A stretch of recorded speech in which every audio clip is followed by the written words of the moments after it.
Training camp rolls on today for the Bills. We heard from head coach Joe Brady yesterday. All of the player and coach audio from camp is available to you on demand at WGR550.com. A little scare yesterday.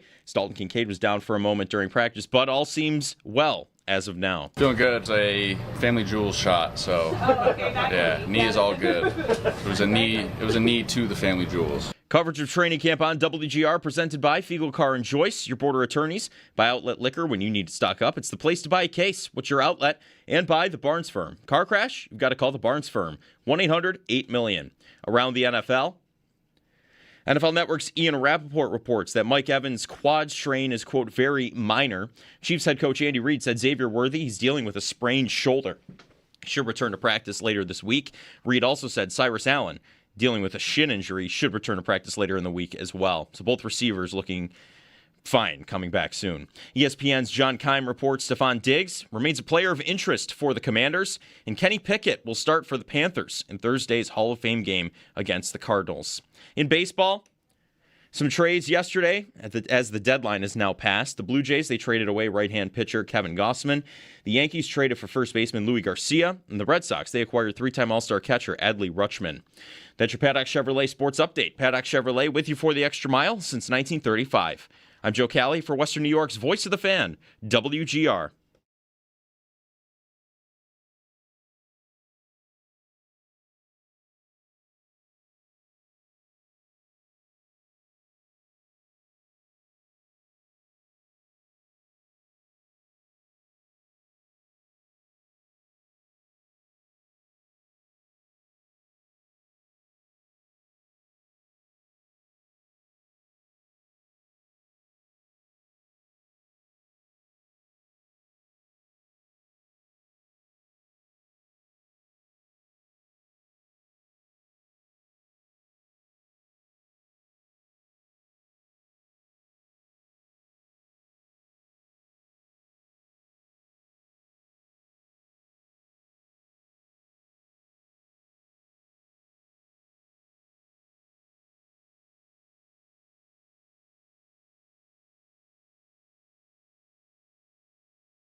Jeremy and Joe, Owen Parker, Joe Cali.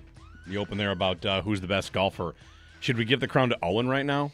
Is Owen? Are you it? No, you don't want it either. I don't know about that yet. No, not yet. All right, I'm you sure? I'm getting there. I've got good day. I think maybe my ceiling might be higher right now. Might have the highest ceiling right now. A boomer bust. It's funny here. I'm saying like, is it you? And you said my ceiling's higher. I'm like, oh, we'll see about that. Exactly. Let's go. Right. Let's go right now. I said that, and I was like, I don't even know that I want to say this. It didn't feel right. But yeah, you want it, Joe? You want the title? I'm not playing enough right now. We gotta have some sort of tournament between the four of us. Sure. Between the three of you, let's just be honest here. But handicap it. Yeah. No, I'm not playing enough. You got to be a little more active than I am right now on the course. Well, once every other week ain't gonna cut it for doing a tournament thing here. Yeah. This is true. It's fair. And just playing in scrambles is fun, but that probably doesn't make you feel like your game's there. No, I think it does make you feel like your game might be there. It gives you a false confidence. Fair. It gives me a false confidence. And then I'll step out and hit my own ball the next game. I thought it was so much better, I thought, on Monday. Yes. You know why? Because all your bad shots don't count. Right. You weren't mad. You don't think about them at all. Yeah, right. you were never mad about anything. Yeah. Well, anyway, it's a good week to golf, I think. Weather looks good. If anyone can get out there, go for it. I played yesterday. I played a scramble yesterday, so had a good time. And, hit good shots, and none of the bad shots counted. Although there's that feeling where four of you hit the ball not in play. Yeah. And if there's one shame feeling during a scramble, it's that. And that is an intense feeling. Yeah, that's the worst one. We have four of us, and none of us actually put the ball in play, which means you're immediately looking at a bogey, probably. Yeah. And that's a mark of shame. Yeah, we had a scramble earlier in the year where we took my drive, which was what do I want to call it? A shank. A duff. 50 yards into the rough straight ahead. We did take that. And that was the ball we took. We did par the hole. We did. We bounced back. was a We big all bounce hit back. good shots after that. We all hit terrible shots off the tee that went into the woods, except for mine, Which was the which duff. didn't get hit hard enough to make it to the woods. Right. It might have been heading that way. We did not dress ourselves in glory that day. Yeah, that's my worst golf moment of the season. Yeah? What's mine? I think it was. I don't know what mine is. But there's some bad ones, I'm sure. Oh, yeah. Mike Catalana joins us at 7 o'clock. We talk to Mike every training camp, and we're going to talk to him today. He's on the way at 7 o'clock this morning. Mike from Buffalo Plus on YouTube and WHAM in Rochester as well. Sal at about 8 o'clock. The Bills coach that speaks today from training camp is Jeff Rogers. Special teams coach will speak around 8 o'clock as well. So if he says anything of note, we will replay that for you and bring you all the news you need to know. Big news yesterday was Dalton Kincaid going down with an injury, which he indicates is, you heard in the update there, it was a shot to the, and not the PCL. Right. Family jewels is what he used. That's what he said. Yeah, that's what he said. Which is a go-to. Should there be there be a universal signal from players on the field when that's what has happened? Because every fan in the stands is immediately worried about Kincaid. And if he just flashed some sort of hand signal, we would say, oh, okay. And we would just move on. I mean, typically you can tell what. On a replay, you Yeah. can tell. But, I mean, is there a replay of Kincaid if you're at St. John Fisher? There's no Jumbotron. Yeah. He needs to tell Right, everybody. right. He needs to make some sort of signal to say, like, no, it's not the PCL, it's just this. I mean, typically you can tell by like the way a guy might be leaning over. Whereas here, it was interesting that nobody picked up on, like, they're looking at his, like, trainers being involved. Yeah. Or you'd Usually probably trainers aren't involved. you'd probably wave away a trainer. Like, Right, yeah, wave the trainer away. And also not have everybody panic about his knee being, screwed up again. Because I was doing that. Wasn't everybody Yes. immediately thinking, oh no. Yes, everybody was panicking about the knee for sure. You just wave the trainer away. I'm good. Give me a second, catch my breath, maybe take a play off. I mean, in that moment, you're certainly not good. You're just no. Yeah, But there's nothing, there's nothing to be done other than just like give me a minute. That's it. And like the tweets about like, oh, they're checking out his knee and his left knee even. That's where I also thought like, is this a cover for like the knee actually was banged up and conspiracy? Let's go there. yeah, Okay. I don't know. Like, does he just not want people worried about his knee? Or do they just come over and start looking at the knee, and then he says, "Guys, it's not the knee. It's not the." And they, and they keep looking at the knee. Like, no matter what happens, they're gonna like, oh, I hurt my elbow on this play. Let me check that knee out, right. just to double check. I suppose that's possible. Well, anyway, good for Kincaid. Good news for Kincaid. I did see something about PCLs yesterday because it's not exactly, he's not the only player to have that injury. And there are two other guys in the league that have a similar injury that did not get surgery. Yeah. One is Ricky Pearsall, out for the year. Yeah. He's going to get surgery, out for the year. He practiced 3 times, knee swelled up, and like they're just shutting him down. Yep. Surgery, and it's over. And the other is Brock Bowers, who's fine. Right. So flip a coin. Do you have a problem with Kincaid? I don't know. I'm not one of these I'm not thigh doctor. I'm not banged up Bills. I'm not. He did call us last week about this. He did. We were he talking did. about Kincaid, and he talked about how that's not an injury that you typically need surgery. Okay. Because it regenerates more than other knee ligaments. Okay. But on the other hand, Kincaid's also had issues with it 2 years in a row and has opted not to get surgery before. And did it work? He's kind of run into problems along the way already, which is why I'm hesitant to believe he'll just be fine, like Brock Bowers, or like he'll be on the positive side of the coin flip. He's already flipped the coin and feels like he lost. Yeah. Not to the degree that Pearsall did. No, he didn't have to be shut down for a season. Not yet. And he spent the offseason trying to strengthen and Yep. do what you can. Again, this is where we get into like the is it orthopedics? That's probably the wrong field here, but that's beyond my pay grade in terms of what to have an opinion on. All right. I don't know what to do. Have the surgery, don't have the surgery. The Bills have their approach. When will we know if he flipped the coin and won? January? January. Because February? I mean, if it's tracking towards he's playing more and he's healthy and he's not on injury reports every single week.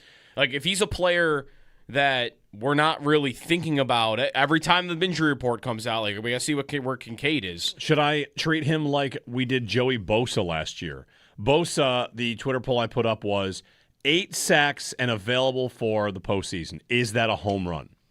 And I voted yes for that. Yeah. He did not get to 8 sacks, and he was available for the postseason. He didn't get to 8 sacks? I don't think Joey Bosa got to 8 sacks. Yeah, no. You're right. You got to 5. Yeah, 5 sacks. He's still available, by the way, if you want to sign him. I think he's retired. He's golfing every day. I know he's golfing. I don't think it's an official retirement. Okay. I saw his name yesterday on an NFL list again. Okay. His brother said that he thinks he's done. He's just golfing. Okay, yeah. So for Kincaid, what's the home run season for Kincaid? 1,000 yards and available for the playoffs? Home run season? Can you ask for much more than that? No, that's a lot. I mean, 1,000 yards as a tight end, how many guys even do it? I was just pulling that up. I think McBride did that last year. He had 1,200. Okay. He's an animal of his own, though. I mean, I saw yesterday he led the NFL in routes run, and that all of them were in the slot. Like, he's Kincaid. He's the guy that he's actually a good blocker, but he doesn't actually play tight end. Like, he plays. I think he had quadruple the amount of routes run at the slot than he did at tight end. But he was a 1,200-yard guy, and that's it. So one guy. Yeah, Kyle Pitts was second at 928. So 1,000 yards might be Kincaid is second in the NFL among tight ends and receiving yards. Be pretty good. I mean, Juwan Johnson got to 889. Like, can he be around 900? But, like, approaching on 1,000? If that's a home run. That is, you're paying him, right? Yeah, probably. The home run is we are debating whether they're paying him at the end of the year. I bet. Because right now, I don't feel like he's just going to be, I'm in and out of the lineup and I'm on injury reports and I catch 4 passes here, but there might be a few games in a row where I catch 1. And I have 50 targets thrown my way. Well, that's not a guy, unless it's really cheap, which maybe that would be the argument. You're not really hyper-focused on, like, I got to get this guy locked up because he's such a major part of the offense. It's almost more been an awkwardness about the offense, his existence. Like, how he fits into it, how much he plays, where he plays, overlap with other tight ends, the injuries.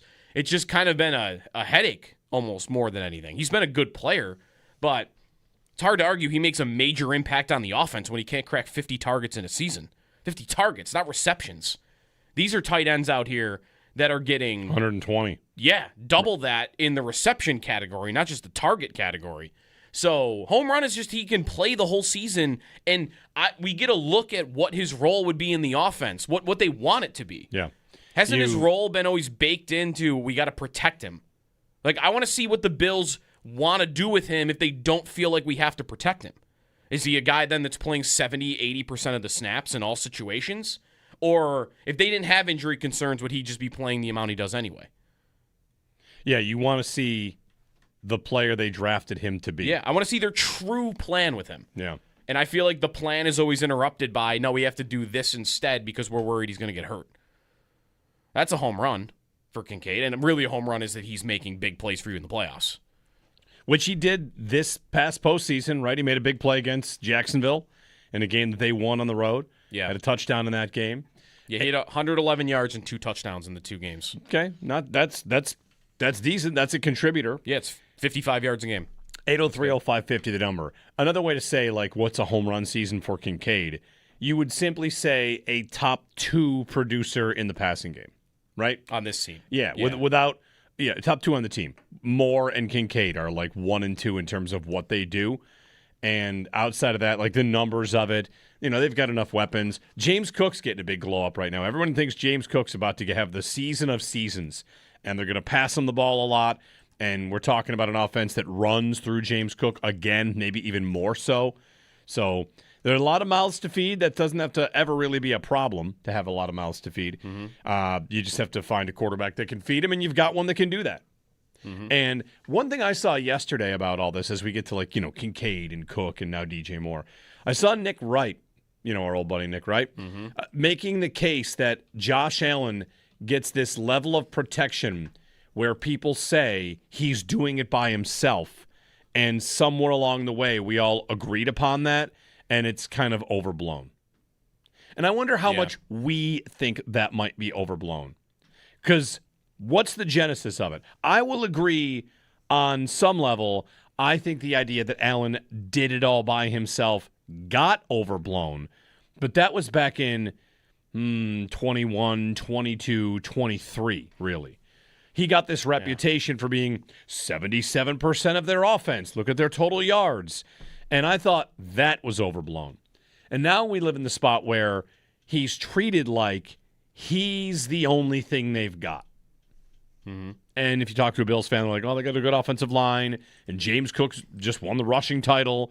So, if we look at the other quarterbacks in the league, and it was just stacked up on what they have to help them, the other good ones, where does he rank? Who's got the most? Who's got the most to help them? The most help is right there now? is there a locked in, this guy has the most help there is? I mean, Burrow comes right to mind for me. You would think, but it's not perfect for him, right? Because even though his line has been a mess. His line's a mess. And does defense count? I know we're currently watching an overhaul of the defense, but if defense counts, then they are. They have never had help. No, I shouldn't say never, but it's been a while since they had some real help for him. He has to score 30 points to win a game, much more than other guys. Yes. And Allen has to do that in the playoffs. But Burrow's defense has been a mess. All right, so Burrow has the most help. That's because of receivers, not because of line. I feel like Jalen Hurts has had the most help. Jalen Hurts has had everything. He's had elite offensive lines, elite receivers, elite running backs, elite defense. He's had everything, right? Yep. But is he really even in this class? A lot of people acknowledge at this point he's got so much help that he's right. He's not an honest whatever. It's not an honest comparison for the two of them. Right. Does Jackson have more? No, I think Lamar Jackson is consistently mentioned as having either, whether it's the offensive coordinator or like they went out and got him Derrick Henry. Right. Like that's been big. Like the Bills have James Cook. Right. But in the passing game, Zay Flowers, Mark Andrews, okay, some good pieces. Those guys though, like they might not be Higgins and Chase, but that's pretty good. That's pretty good. Like that's a 1,200-yard receiver and a tight end who used to be in the conversation as one of the best 2 or 3 in the league. And sure, Andrews hasn't been that. He got in a car accident before a season a couple of years ago and hasn't really been the same since then. Maybe that's a coincidence. But Flowers has been great. Flowers has been far beyond anything in the pass game that Allen's had to rely on consistently, right? Like he's another level up from like what Shakir is. So no, it's not. Again, Higgins and Chase and their lines have been good enough that I feel like Jackson outranks Allen in this category. I would sooner get to Allen is doing it himself than I would get to with that on Jackson. I think it's part of why Allen won the MVP 2 years ago, isn't it? Oh, for sure. Voters looked at the two environments and said Allen is doing it with less. Right. He wins MVP. And that was Allen's doing it with less was 100% receiver based.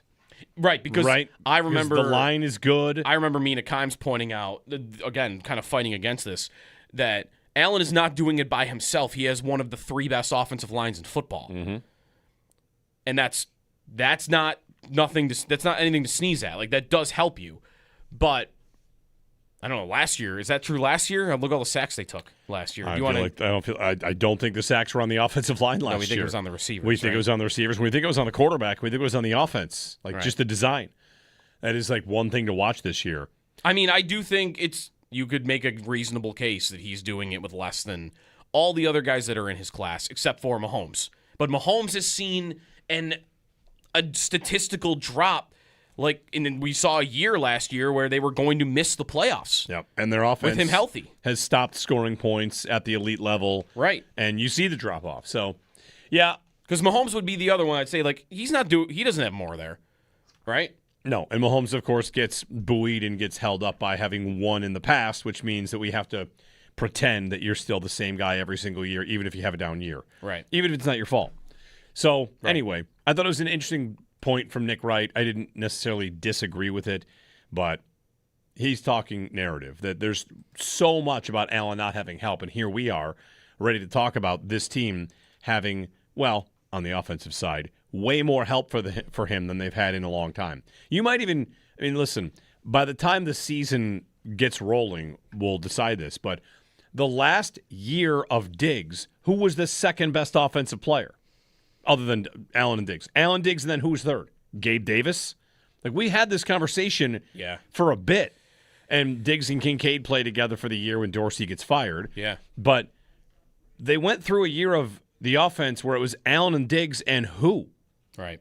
Right after Emmanuel Sanders and Cole Beasley and Brown were out. Yeah. So maybe it ends up kind of being a slow burn of they need somebody else, and then when Diggs goes, the narrative really sets in. He's doing it by himself, right? Yeah.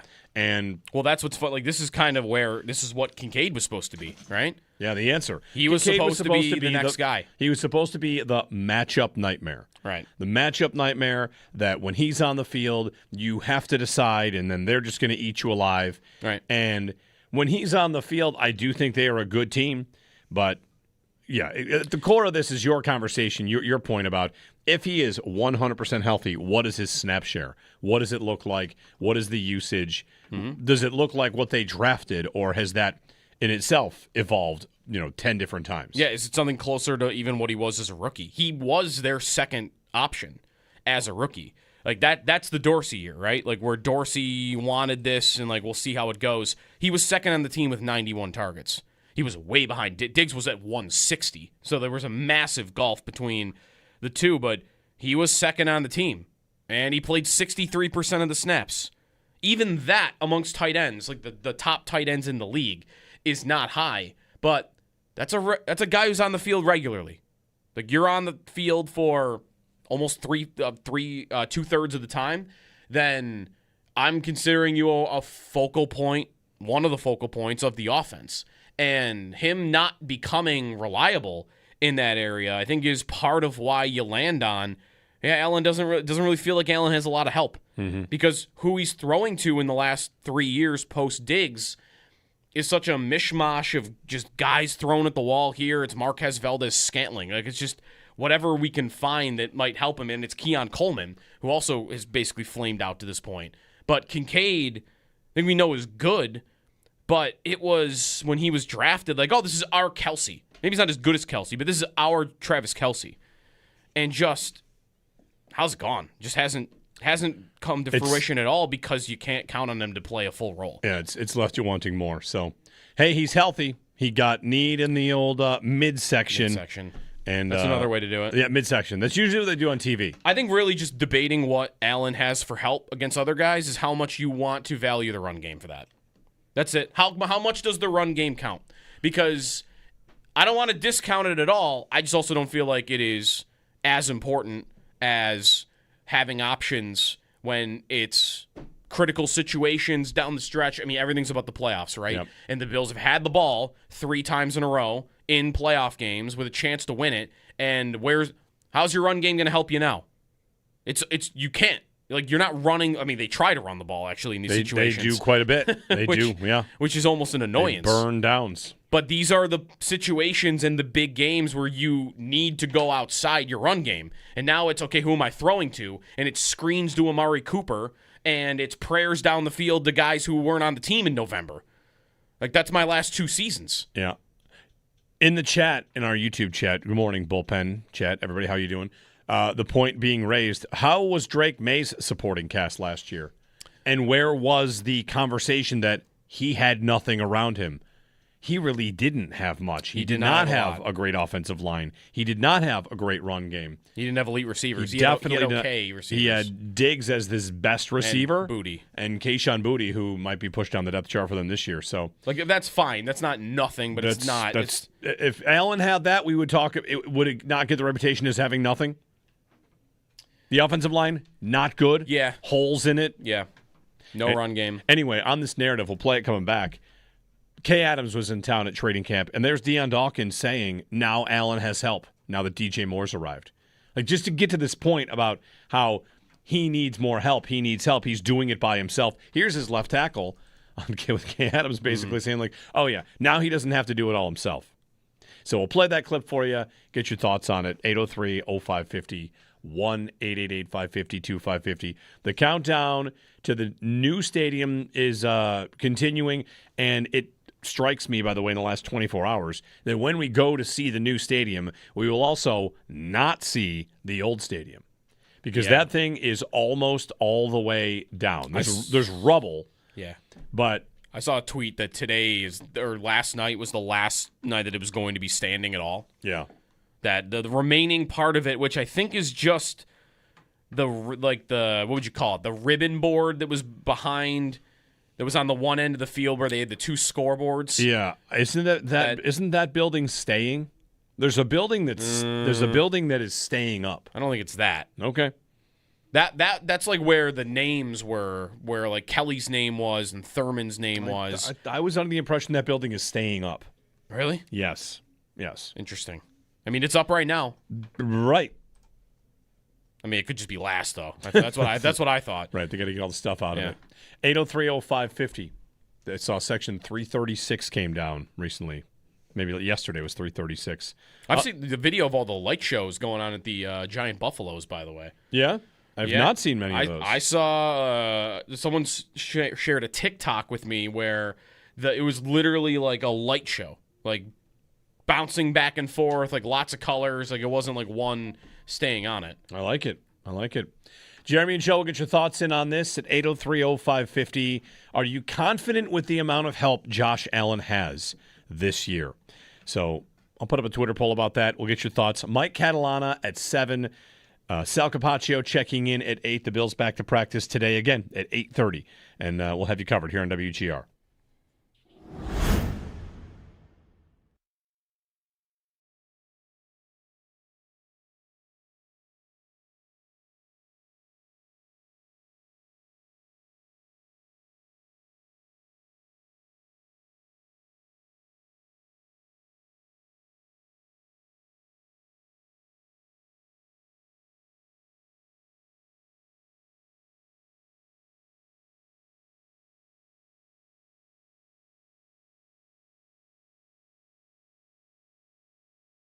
So for Kincaid, what's the home run season for Kincaid? 1,000 yards and available for the playoffs? Home run season? Can you ask for much more than that? No, that's a lot. I mean, 1,000 yards as a tight end, how many guys even do it? I was just pulling that up. I think McBride did that last year. He had 1,200. Okay. He's an animal of his own, though. I mean, I saw yesterday he led the NFL in routes run, and that all of them were in the slot. Like he's Kincaid. He's the guy that he's actually a good blocker, but he doesn't actually play tight end. Like he plays, I think he had quadruple the amount of routes run at the slot than he did at tight end. But he was a 1,200-yard guy, and that's it. So one guy. Yeah, Kyle Pitts was second at 928. So 1,000 yards might be Kincaid is second in the NFL among tight ends and receiving yards. Be pretty good. I mean, Juwan Johnson got to 889. Like, can he be around 900? But like approaching on 1,000, if that's a home run, that is you're paying him, right? Yeah, probably. The home run is we are debating whether they're paying him at the end of the year. I bet. Because right now I don't feel like he's just going to be, I'm in and out of the lineup and I'm on injury reports and I catch 4 passes here, but there might be a few games in a row where I catch 1 and I have 50 targets thrown my way. Like that's not a guy. Unless it's really cheap, which maybe that would be the argument, you're not really hyper-focused on, like, I got to get this guy locked up because he's such a major part of the offense. It's almost more been an awkwardness about the offense, his existence. Like how he fits into it, how much he plays, where he plays, overlap with other tight ends, the injuries. It's just kind of been a headache almost more than anything. He's been a good player, but it's hard to argue he makes a major impact on the offense when he can't crack 50 targets in a season. 50 targets, not receptions. These are tight ends out here that are getting 120. Yeah, double that in the reception category, not just the target category. So home run is just he can play the whole season, and we get a look at what his role would be in the offense, what they want it to be. Yeah. Hasn't his role been always baked into we got to protect him? Like, I want to see what the Bills want to do with him if they don't feel like we have to protect him.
Training camp rolls on today for the Bills. We heard from head coach Joe Brady yesterday. All of the player and coach audio from camp is available to you on demand at WGR550.com. A little scare yesterday as Dalton Kincaid was down for a moment during practice, but all seems to be well as of now.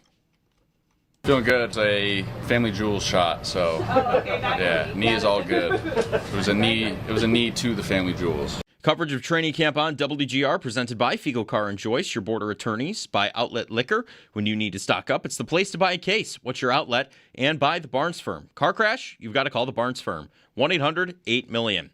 Around the NFL, Chiefs head coach Andy Reid said wide receiver Xavier Worthy is dealing with a sprained shoulder and should return to practice later this week. Reid also said wide receiver Cyrus Allen, dealing with a shin injury, should return to practice this week as well. ESPN's John Keim reports Stephon Diggs remains a player of interest for the Commanders, and NFL Network's Ian Rappaport reports Mike Evans' quad strain is, quote, very minor. Kenny Pickett will start for the Panthers, Thursday's Hall of Fame game against the Cardinals as well. In baseball, some trades yesterday as the deadline is now passed. The Blue Jays, they traded away right-hand pitcher Kevin Gossman. The Yankees traded for first baseman Louis Garcia, and the Red Sox acquired three-time All-Star catcher Adley Rutschman. That's your Paddock Chevrolet Sports Headlines. Paddock Chevrolet with you for the extra mile since 1935. I'm Joe Cali for Western New York's Voice of the Fan, WGR.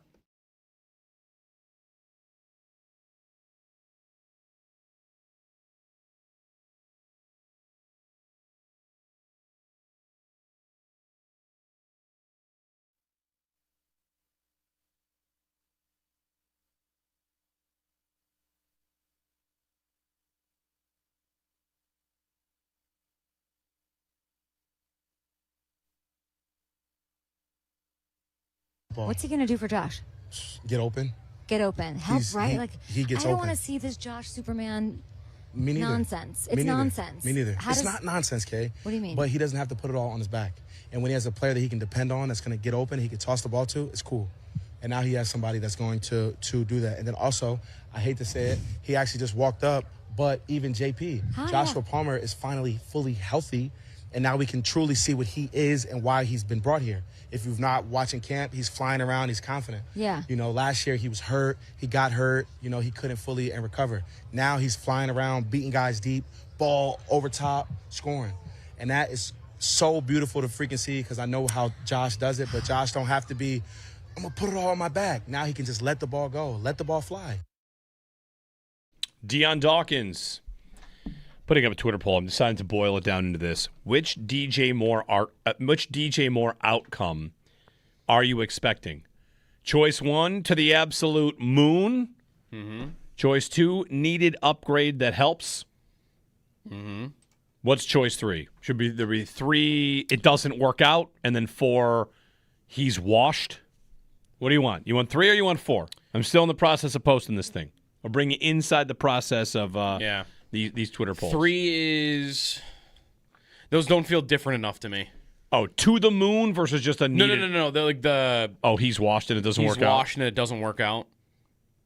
How about everybody eats 3.0? Want to do that? That's good. I like that. Everybody eats 2.0, which just means he's a guy in the mix. He's just a guy. That could just be it. He's just a guy. In the mix / everybody eats. And then he's washed is the 4th option. Yeah. Okay. Yeah. Those are the right 4. Okay. I would squarely be in. I think it will. What was the second one? The exact wording again? Needed upgrade that helps. That is squarely where I am. And I honestly think to the moon and washed might be like equals, like for their likelihood. I think both are possible. I think to the moon is what though? To the moon is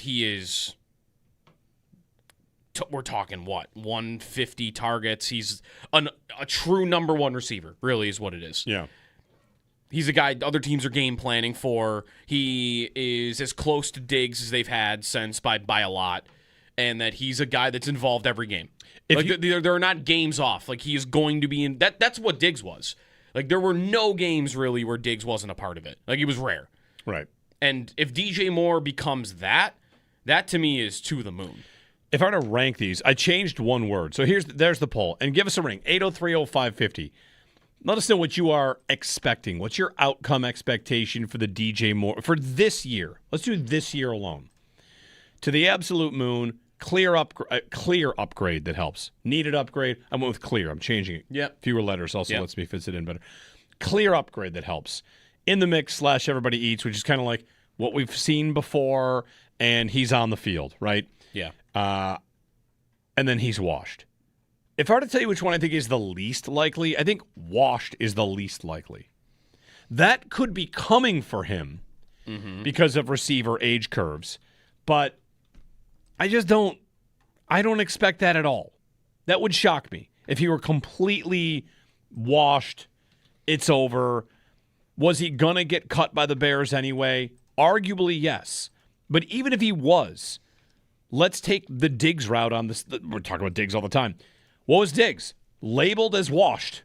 And how was he? Not really washed. good. Yeah. Torn ACL. Came back off of that. Pretty good. Like, he could still play. So, to the moon, clear upgrade that helps. In the mix / everybody eats, which means like he's just a piece of it and he's washed. And I think that what you said, clear upgrade that helps, is going to be the number one answer by a lot. I don't know which is more likely, to the moon or, just an everybody eats kind of offense. I think I would lean towards to the moon.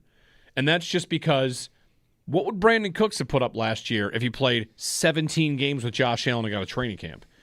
Would he have been their clear number one receiver? Because if once Allen gets a relationship with the receiver, he's going to throw that guy the ball a lot. He's going to look at the guys that he trusts. And with Moore, I think we're already seeing that at training camp. We're already getting the reviews that the connection is working. I saw a quote from Moore that says he feels like they've been playing together for a long time. So if the connection is there, I think clear upgrade that helps is obvious. And to the moon is more likely than washed. Like if you gave me, check a box, 1,400 yards or 312. Yeah. Like, I guess 312 is like is super low. I know. Super. I think last year is washed. Last year, 800. Last year wasn't he below 700 last year? DJ Moore. Like to me, that's washed. And honestly, even I think as good as Cooks was for them, it was because of where the bar was. The bar was in the basement. It was so low that anything he did for you was going to clear it. I mean, really, if you include playoffs, Josh Allen threw the ball to Brandon Cooks 22 times. He caught 10 of them. That is not a standard for DJ Moore that is acceptable. Like, he needs to be better than that. I would imagine he is better than that. But I think it's possible that he is just a player that is at the end of his career. Matt Harmon earlier in the offseason said there's been a clear dip in his production as a route runner in the last 2 years. And sure, I think, him being on a better offense for him and not being kind of buried. Yeah, it might not be a better offense this year. We'll find out. Are they going to be a better offense than the Bears? Might be a better offense for him, though, for is sure, what I mean. For sure, He's not below Colston Loveland and Luther Burden and Rome Odunze, like all the other mouths to feed that they have in Chicago that it's pretty clear Ben Johnson prioritized getting the ball, too, instead. Here, when you're the focal point and they're really they're making an effort to make it work with you, I do think that will likely give you better production. But I don't know. Amari Cooper had 1,200 yards, and a year later he was retired. Right. Which was nuts. Like, he was the same age, wasn't he? Like, I'm just saying, there are examples out there of, you're 29, 30 years old, and we've seen a dip for 2 years, and maybe that was all she wrote. How about this as a standard? How many games will DJ Moore have where he has 100 yards receiving? Ooh. Think about it for a second. I got to think about Think about it for a second. Good. What's good for Throw that? out a number. 17 games. How many 100-yard games will DJ Moore have? 5. 5 would be very good. That's great even, isn't it? I would think 5 would be very good. Yeah. Do you know how many he had last year? Ooh, it wasn't 5. It was not 5. Was it 1? It was 0. 0? He got to 97. And after that, the high was 73. Round up. Yeah, sure. Did he have one in the playoffs? No. Didn't he have a big...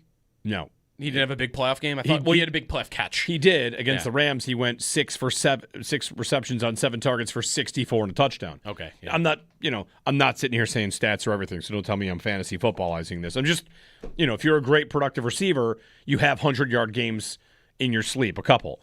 And he did not last year. That's where, the fit into this offense this year being better, the chemistry with the quarterback. I think nice things about Caleb Williams. I think he's not close to Josh Allen. So, how many games could DJ Moore go for 100 yards in a game? I think 3 to 4 would be solid, and 5 would be great. So, yeah, 5 is closer to the moon. Yeah, I believe. Yeah. Get you the results of this Twitter poll, and you can vote in it. You can give us a call. You can tell us what you think about it here on WGR. DJ Moore. I'm looking right now. How many 100-yard receiving games have there been for the Bills since Diggs left? Since Diggs left. Because Diggs had a bunch of them. Even Diggs last year. Remember, Diggs had didn't Diggs have almost 200 against the Dolphins early in the season? He had a big game against the Jets. Cater Kohu couldn't cover him for an entire game. Oh, against the Bills. Yeah. Yeah, against the Bills. He had 3 touchdowns against Cater Kohu. All right, answer. There have been 9 100-yard games if you include playoffs, although I'm not even sure for in the playoffs. The Bills since Diggs left? Yeah. Okay. Think you could name them? The games, how many players? Because I'll name the players. 1, 2, 3, 4, 5 players have had 100 receiving yards. Including tight ends. It's going to be Shakir for sure. Yeah. Shakir's had 3. Kincaid has had 1. Kincaid's had 2. Keon Coleman has had 1. Coleman's had 2.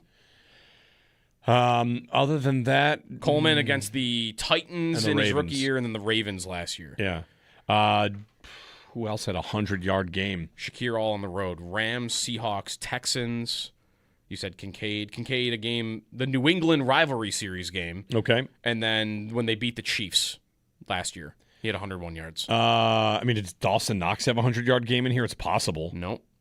We've mentioned him in this segment.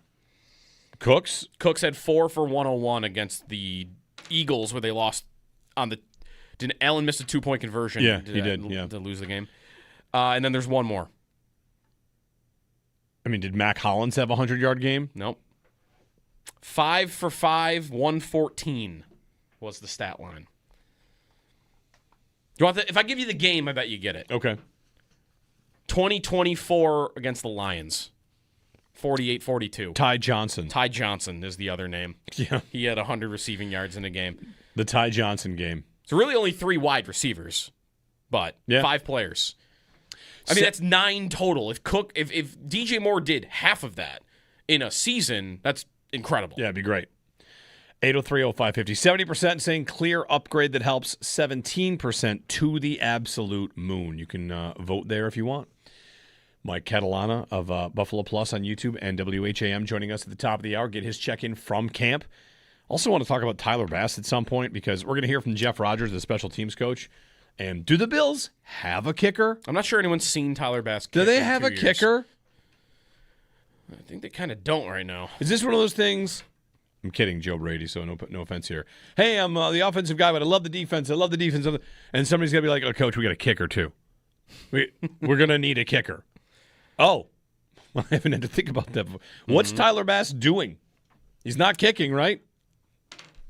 Unless he's kicking in private, I think, is maybe the story. Smoke screen? They've invented a new way to kick footballs. He's actually a lefty now. He just doesn't want anybody to know. Would that cross teams up? No, it would not. The holder would give would make no the difference. holder would give it away right away.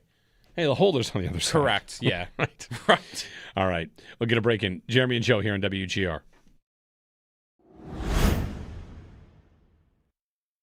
So for Kincaid, what's the home run season for Kincaid? 1,000 yards and available for the playoffs? Home run season? Can you ask for much more than that? No, that's a lot. 1,000 yards as a tight end, how many guys even do it? I was just pulling that up. I think McBride did that last year. He had 1,200. Okay. He's an animal of his own, though. I saw yesterday he led the NFL in routes run, and that all of them were in the slot. Like he's Kincaid. He's the guy that he's actually a good blocker, but he doesn't actually play tight end. Like he plays. I think he had quadruple the amount of routes run at the slot than he did at tight end. But he was a 1,200-yard guy, and that's it. So one guy. Yeah, Kyle Pitts was second at 928. So 1,000 yards might be Kincaid is second in the NFL among tight ends in receiving yards. Be pretty good. I mean, Jawan Johnson got to 889. Like, can he be around 900? But like approaching on 1,000? If that's a home run, that is you're paying him, right? Yeah, probably. The home run is we are debating whether they're paying him at the end of the year. I bet. Because right now, I don't feel like that's he's just going to be, I'm in and out of the lineup and I'm on injury reports and I catch 4 passes here, but there might be a few games in a row where I catch 1 and I have 50 targets thrown my way. Like, that's not a guy, unless it's really cheap, which maybe that would be the argument. You're not really hyper focused on, like, I got to get this guy locked up because he's such a major part of the offense. It's almost more been an awkwardness about the offense, his existence. Like how he fits into it, how much he plays, where he plays, overlap with other tight ends, the injuries. It's just kind of been a headache almost more than anything. He's been a good player, but it's hard to argue he makes a major impact on the offense when he can't crack 50 targets in a season. 50 targets, not receptions. These are tight ends out here that are getting 120. Yeah, double that in the reception category, not just the target category. So home run is just he can play the whole season, and we get a look at what his role would be in the offense, what they want it to be. Yeah. Hasn't his role been always baked into we got to protect him? Like, I want to see what the Bills want to do with him if they don't feel like we have to protect him.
I saw both Matt Bove and Sal saying that yesterday's practice might have been the worst weather in 12 years.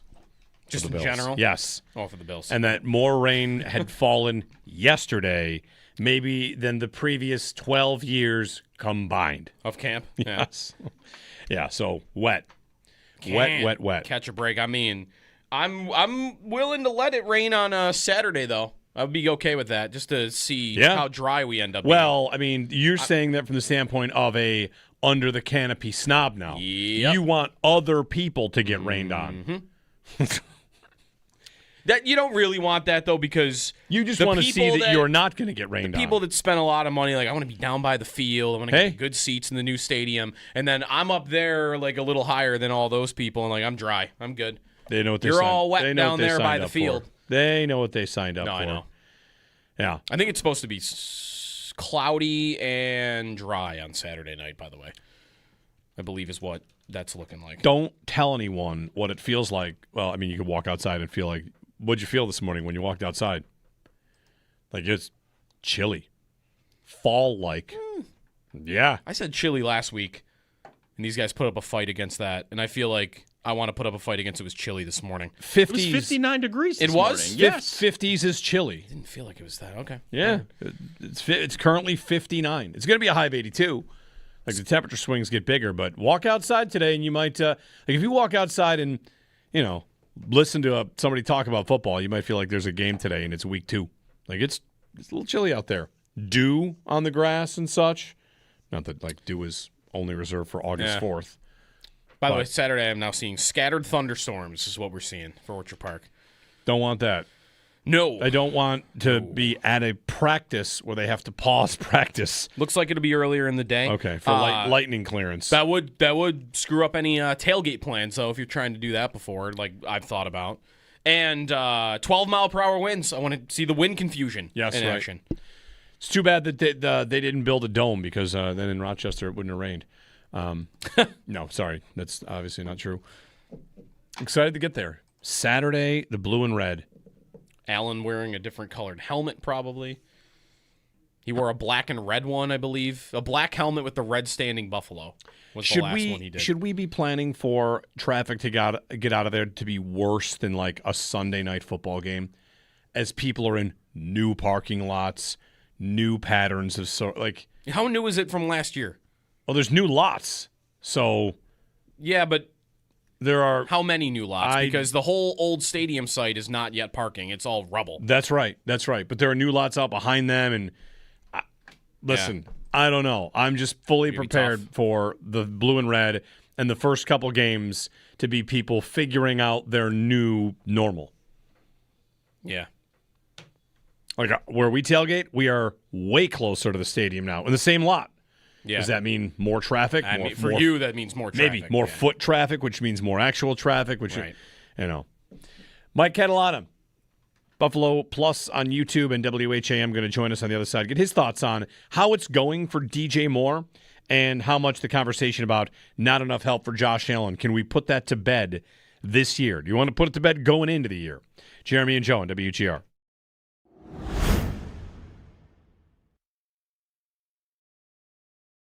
How about this as a standard? How many games will DJ Moore have where he has 100 yards receiving?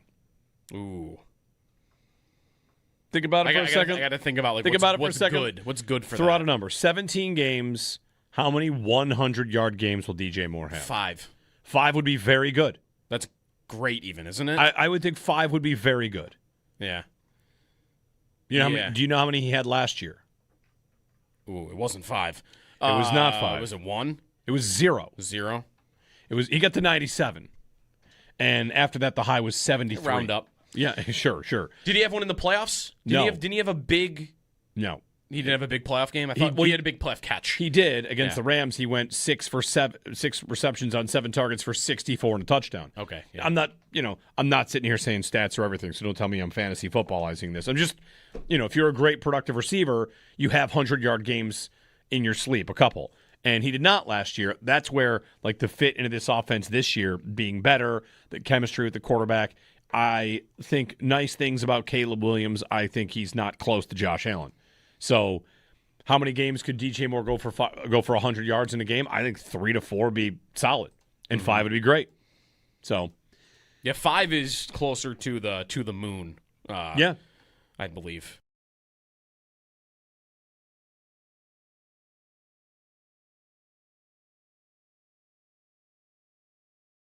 So for Kincaid, what's the home run season for Kincaid? 1,000 yards and available for the playoffs? Home run season? Can you ask for much more than that? No, that's a lot. I mean, 1,000 yards as a tight end, how many guys even do it? I was just pulling that up. I think It's McBride like- did that last year. He had 1,200. Okay. He's an animal of his own, though. I mean, I saw yesterday he led the NFL in routes run, and that all of them were in the slot. Like he's Kincaid. He's the guy that he's actually a good blocker, but he doesn't actually play tight end. Like he plays. I think he had quadruple the amount of routes run at the slot than he did at tight end. But he was a 1,200-yard guy, and that's it. So one guy. Yeah, Kyle Pitts was second at 928. So 1,000 yards might be Kincaid is second in the NFL among tight ends and receiving yards. Be pretty good. I mean, Juwan Johnson got to 889. Like, can he be around 900? But like approaching on 1,000? If that's a home run, that is you're paying him, right? Yeah, probably. The home run is we are debating whether they're paying him at the end of the year. I bet. Because right now, I don't feel like that's he's just going to be, I'm in and out of the lineup and I'm on injury reports and I catch 4 passes here, but there might be a few games in a row where I catch 1 and I have 50 targets thrown my way. Well, that's not a guy, unless it's really cheap, which maybe that would be the argument.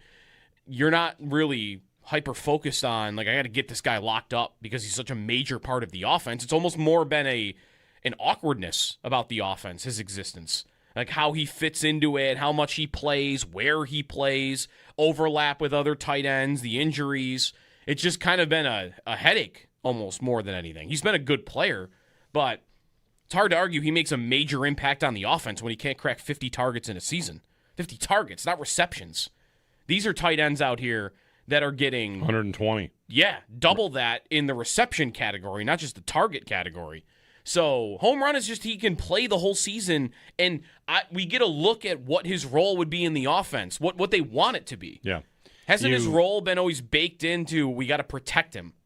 Like, I want to see what the Bills want to do with him if they don't feel like we have to protect him.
On today for the Bills, we heard from head coach Joe Brady yesterday. All of the player and coach audio from camp is available to you on demand at WGR550.com.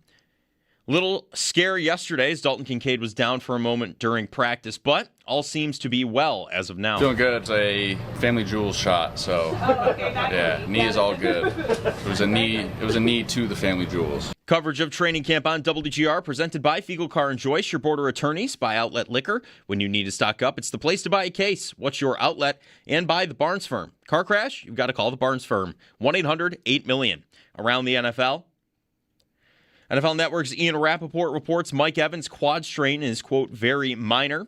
Chiefs head coach Andy Reid said wide receiver Xavier Worthy dealing with a sprained shoulder. He should return to practice later this week. And also, Reid said wide receiver Cyrus Allen dealing with a shin injury. He should be good to return to practice later this week as well. ESPN's John Keim reports Stephon Diggs remains a player of interest for the Commanders. And Kenny Pickett, he'll start for the Panthers in Thursday's Hall of Fame game against the Cardinals. In baseball, Some trades yesterday as the deadline is now passed. The Blue Jays, they traded away right-hand pitcher Kevin Gossman. The Yankees traded for first baseman Louis Garcia, and the Red Sox acquired three-time All-Star catcher Adley Rutschman. That's your Paddock Chevrolet Sports Update. Paddock Chevrolet with you for the extra mile since 1935. I'm Joe Cali for Western New York's Voice of the Fan, WGR.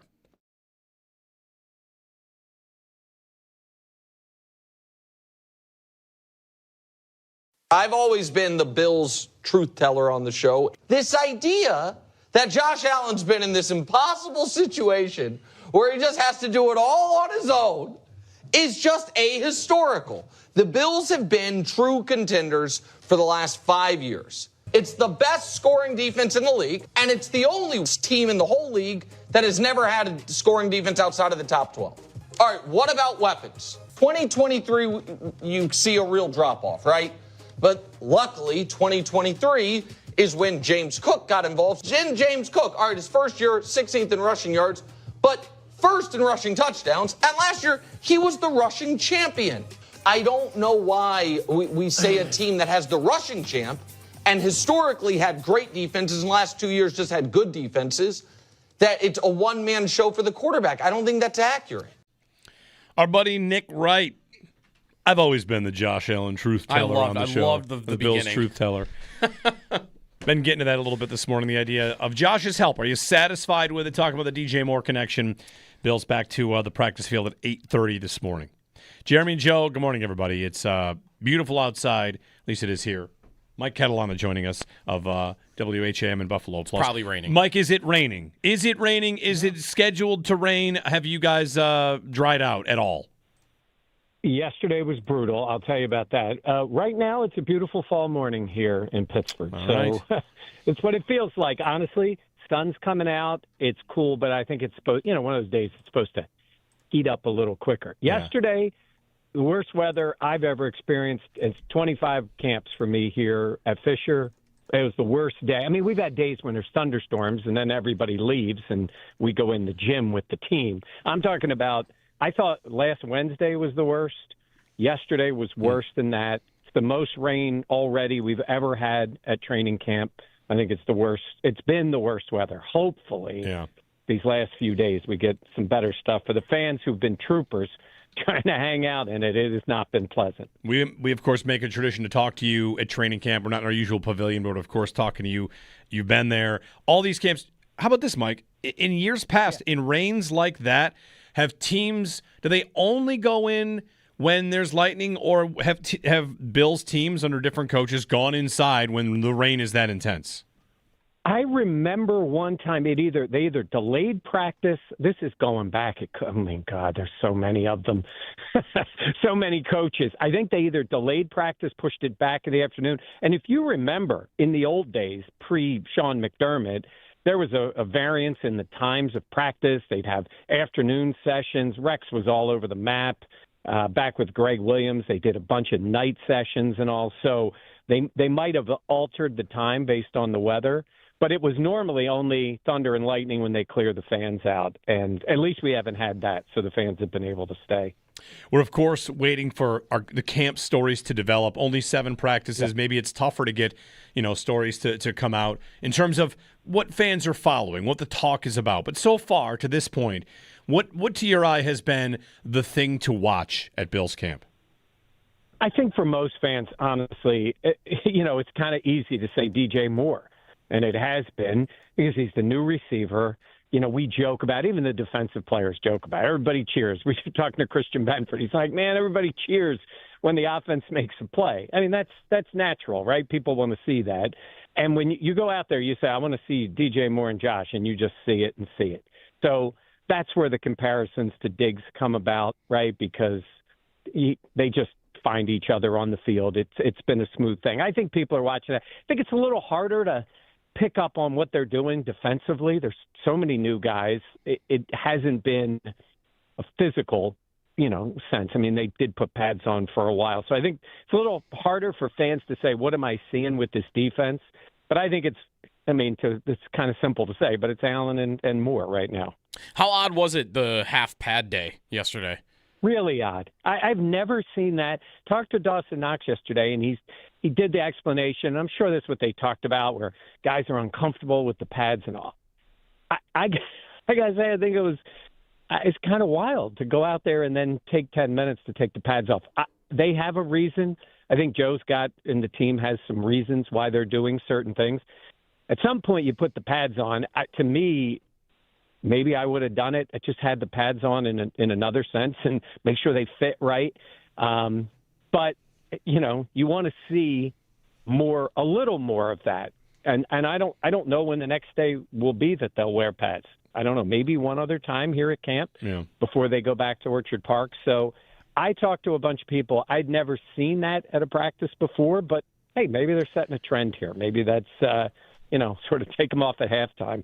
That's what they did yesterday. We've got so many things we're going over with whatever. Like, we're focused in on the changes, how different the defense is, and you mentioned DJ Moore and all these things. I want to ask you about Joe Brady, because one thing I think about with Brady as he becomes a head coach for the first time is that sometimes a coach, the coach that he is in year one, he changes a lot by year two. I think about Doug Marrone for this, right? Like, Marrone was a different person after year one. And that's not to say anything about Brady and Marrone as a comparison, but just so far, what are your impressions of Brady as the man running the show at camp?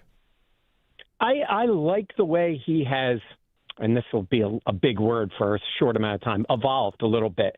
I think he's comfortable in his role. And he haven't hit his real role yet because he haven't coached a game yet. I want to say this, though. I really like Joe, and I think he's got a chance to be really good. I think it does a disservice to how good of a coach he can be with all the vibes talk. I know the players say that it's got good vibes and all that. He's going to be more than that. And I think sometimes it sells him a little bit. It's like, the stuff that's said about, he's like the uncle and all that. I think that does him a disservice. I think talking about that's not what he's here for. Look, it's great if the players like him and respect him and they'll play for him. And I think they will. But this guy's a head coach of the Bills, a team with a shot to go to the Super Bowl. He's got to be a damn good coach, and he has a chance to do that this year. If you're following me, I just sometimes think, like, he's not there to be, make sure everybody's having a good time. Like, he is here to make sure this team gets over the edge. So I think he's got a real shot to do that. But it's not going to be easy. We all know that. You guys were going over. You see the schedule. You see what they're facing. You know where we're going to really be judging this is going to be in January. So I think I understand since the time he got hired, it's all been about the energy and the vibes. I think he can be a really good coach. I think that's going to be way more important than everybody thinking they're not nervous or they're not playing – scared for some reason that people thought before. So That's my 2 cents on Joe right now. Do you think that maybe it's an extension of this? This is what I would suggest. Like, I feel every year the Bills get to training camp and talk about how they're looser than they were the year before. Whether that's the departure of Diggs or now it's McDermott. It's like, oh, yeah, we're feeling way looser. And is that just them as a group trying to not get caught up in how much pressure there is for games that are 5 months from now? Because, we all kind of know the reality that September, October, November, December only matter in how they get to January. Mm-hmm. Yes, and I'm with you on that. The difference here is, like, Joe hasn't coached those games yet, right? So it is a big change, and that's why I talk to so many fans, and I understand this. They're like, I'm excited, but I'm so unsure because it feels like the same team, but something major is different. Yes, that point about saying we're good, because they know that pressure is there.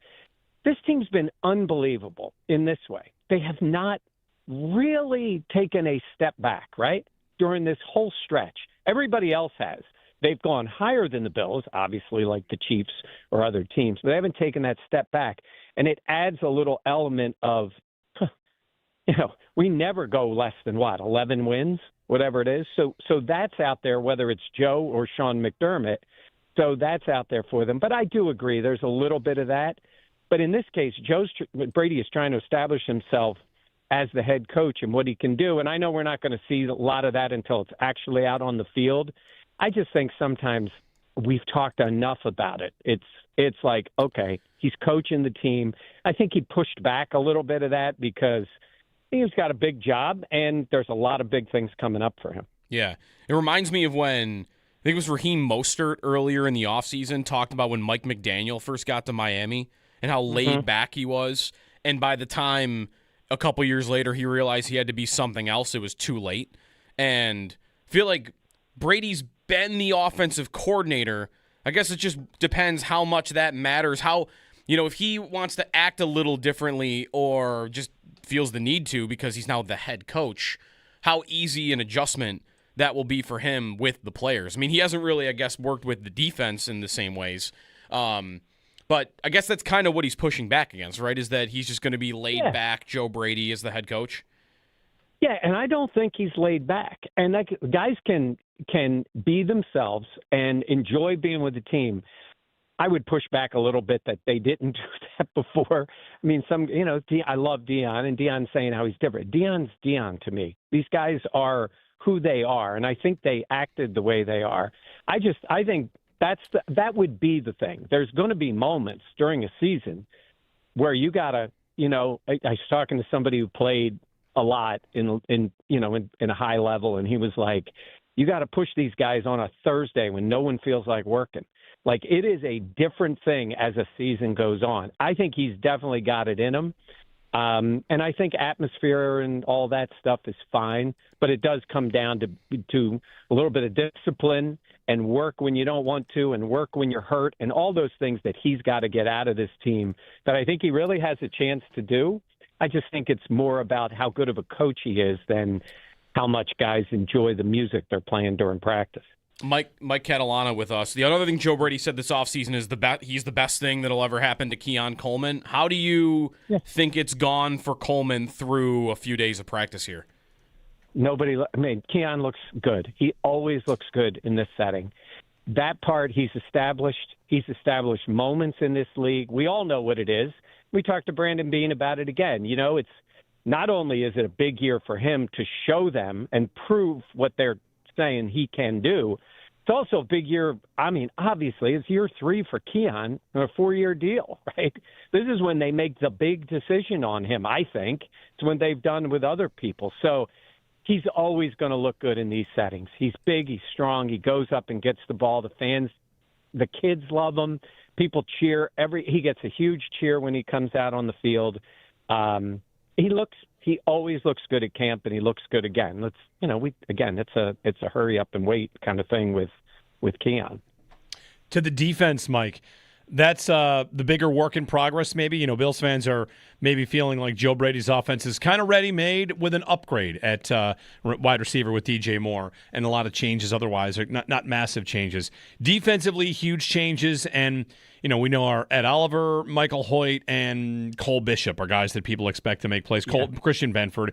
Of the newcomers, whether it's a rookie or Bradley Chubb, like, how do you see that coming together, and what have you picked up from watching this defense start to come together at camp? Yeah, I think there's a lot of snaps available, and that's pretty obvious, right? Guys are going to have to prove their worth. It's great seeing guys, even Caleb Elamsor. Let's see what this guy really has, right?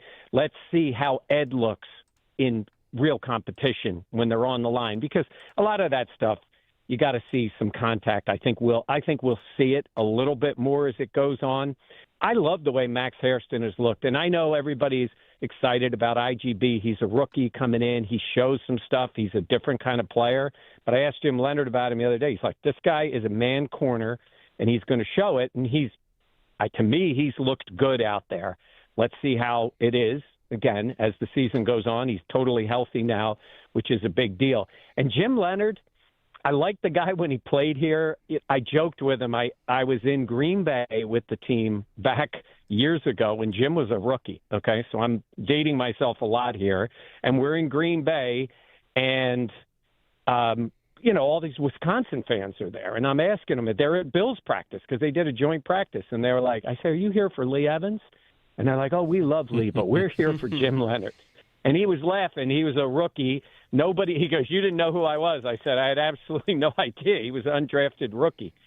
But he is honestly, personality-wise, he's kind of a Sean McDermott. He is not a overly outward talker, very much disciplined in the way he handles things.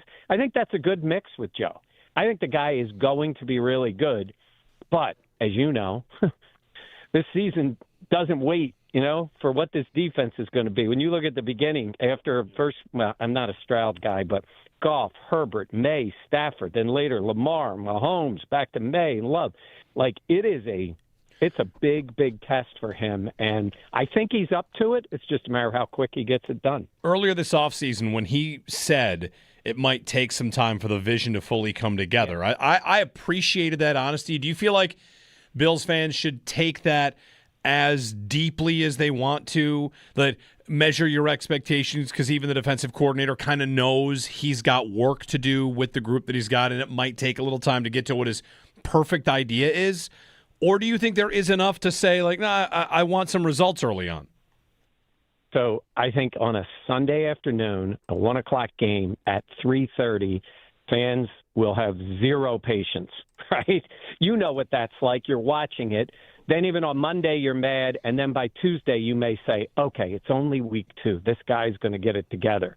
I think irrationally, when you're watching them, you're going to want there to be great success week 1 in Houston, right? It's the way we're all wired for it. I do think if you take a step back, you're going to look at it and go, cut this guy a break. He's changing the defense. They don't have a lot of proven guys in there. They're especially in the positions that they're playing. I think the secondary could be really good, and we'll see how the front 7 in whatever form is. But I think that's going to be the thing. I think logically, he needs a little time. But this league, it's not for long, right? This league doesn't wait for anybody. So I don't know how much patience. I do think people, when they really think about it, will have some understanding that it's going to take a little bit for it to be what he really wants. I thought it was interesting last week when he talked about Ed Oliver, by the way, that defense or offenses are going to have to find him. Usually defenses do that with edge players. It would be interesting to see that in action with Oliver. He was having a great season last year, but it was only 3 games. Right. So I don't know. I wonder how extreme that could get. Is he out on the edge? He's a good enough athlete that I feel like maybe it is possible he could just line up anywhere on that defensive line. It would be something to see that, where teams are coming out and pointing like there is the guy, and I do think he has that talent. I also talked to Ed before, and he was like, "Look, I was freed up last year. I make plays when I beat my man. So sometimes scheme is important, but it's the guy who's got to make a play." And you're right. If you think about it, you go, that's last year's system, and look how good he looked for a few games. Look at Michael Hoyt, who everybody's excited about, but even he joked, for 7 quarters, I was the best player in the NFL. That's in the old system because these guys can play. If they can play, and I think Jim Leonard's a smart guy, he will find the way to use them as best he can. It'd be awesome. There's 2 guys. Look at the defense last year. There's 2 guys, if they play all year, how much better could the defense have been? Jim Leonard's going to need those guys to be good. I'm excited about Chubb. I think he's a total pro, and the players gravitate to him. He can still play. I think all those things will come together. But, like you said, it might take a little time. Vita Vea get you out of bed here? What do you think? I feel like there's not as much chatter about this idea as other ideas. Maybe it's just the time of year or the likelihood that he gets traded. But is it a movie at all? Yeah. Honestly, I don't think they make that kind of move. You say that. Brandon Beane's probably going to be walking by here at my house soon. He's usually walking around here before he goes. I don't think they would. I think they're in. I'm sure they looked into it. That's just me speculating because most NFL GMs or somebody out there, you take a look. I think they're excited about a lot of the guys they have. I don't know if they want to give up assets and what Tampa would want. I'm not sure what they're doing in Tampa, to be honest with you. So does it make sense for them to make a move? Maybe, but it doesn't. It hasn't been like, I think, got to give up everything for them. But, you never know when they decide to make some. I think they're excited about a lot of the guys. Hey, can I push back on one thing? Yeah. Offensively before you – okay. There's been a lot of talk about Pete Carmichael coming in and the passing game to the running backs. Mm-hmm. And sure, that could happen. So I thought to myself, well, Pete was with Sean Payton last year, the guru of this, right? The guy that everybody says is in that offense. Bills last year, percentage of targets to running backs and passing, 18%. Broncos, percentage of passing to running backs, 17%. Right? And that's with Sean Payton. Yeah. I don't think the Bills need more passes to the line of scrimmage or behind to anybody. They do that enough. Mm-hmm. They got DJ Moore this year. I think he is going to open a lot of things up. I think I'm not a proponent to think like all of a sudden the running back's going to be so important in the passing game. I love the wheel route. I love seeing that happen. We've seen James Cook drop some of those back in the day, so maybe that's not his best. I like him in some of those matchups. I just don't think automatically because, a lot of people have said this since Pete Carmichael's there, all of a sudden they're going to throw more to the backs. Yeah. Well, I don't see it, but while we're at it, like things you see at camp, you know how it works, Mike. Sometimes camp, you're addicted to seeing something flashy and like, there's Khalil Shakir in the backfield or Jamison Crowder in the backfield. I saw that Kaliki Latu was lined up wide, and I decided to not get mad about it. That they didn't put their third string, fourth string tight end out wide, and this is growth from me. I'm not upset about that because. But if they do that in regular season, I reserve the right to be very upset about that.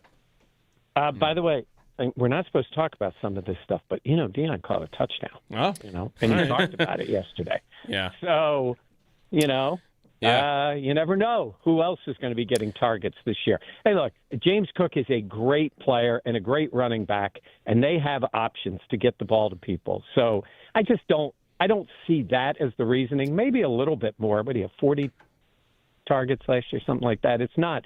I just don't think it's going to be a huge part of the offense. Jeff Rogers speaks today. You got time for a very quick special teams question, Mike? You got it. How long before we're allowed to be worried about Tyler Bass, or are we already there? I saw Tyler Bass walk by yesterday in full uniform with cleats, so I'm like, okay, unless I'm trying to find him kicking, and there's nobody else on the roster. It's kind of odd. This whole thing, we talked to him the other day. He went, he explained, he went through a lot of stuff. And, for him to be healthy enough to kick and then but I don't know. And there's nobody else kicking. So I don't know what the plan is. My hope is that we see him soon. My hope is that we see him booming the ball and then you're fine. I'm sure they could get Matt Prater on the phone at some point if they needed to, or they'll go another direction. But it seems like he's going to be the guy. It would be good to see him actually kicking. Mike Catalana on the Western Hotline. Mike, thanks for the time as always, and stay dry today. Yeah, it's beautiful here today. All right, very good. Feels like football. I said that earlier. A little chill in the air, fall-like. All right, very good. And we'll see you Saturday for the Blue and Red. Sounds good. All right. Thanks, Mike. Thanks, Mike. Mike Catalana, Buffalo Plus on YouTube, WHAM in Rochester.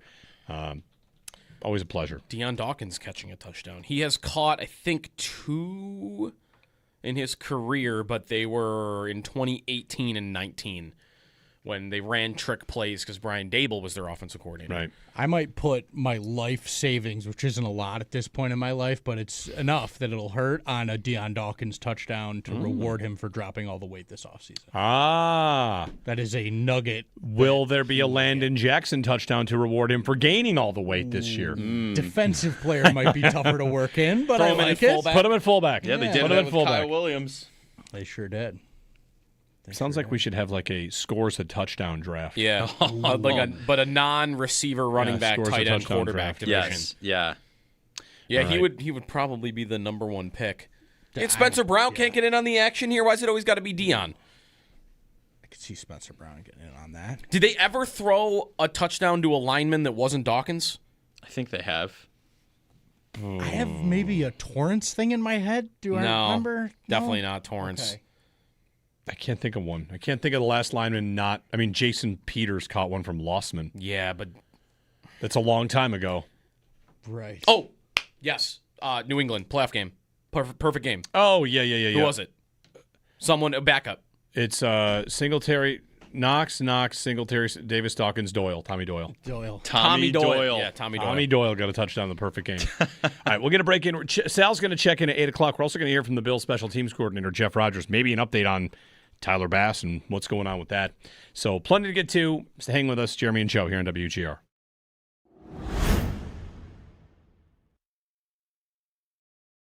How about this as a standard? How many games will DJ Moore have where he has 100 yards receiving? Ooh.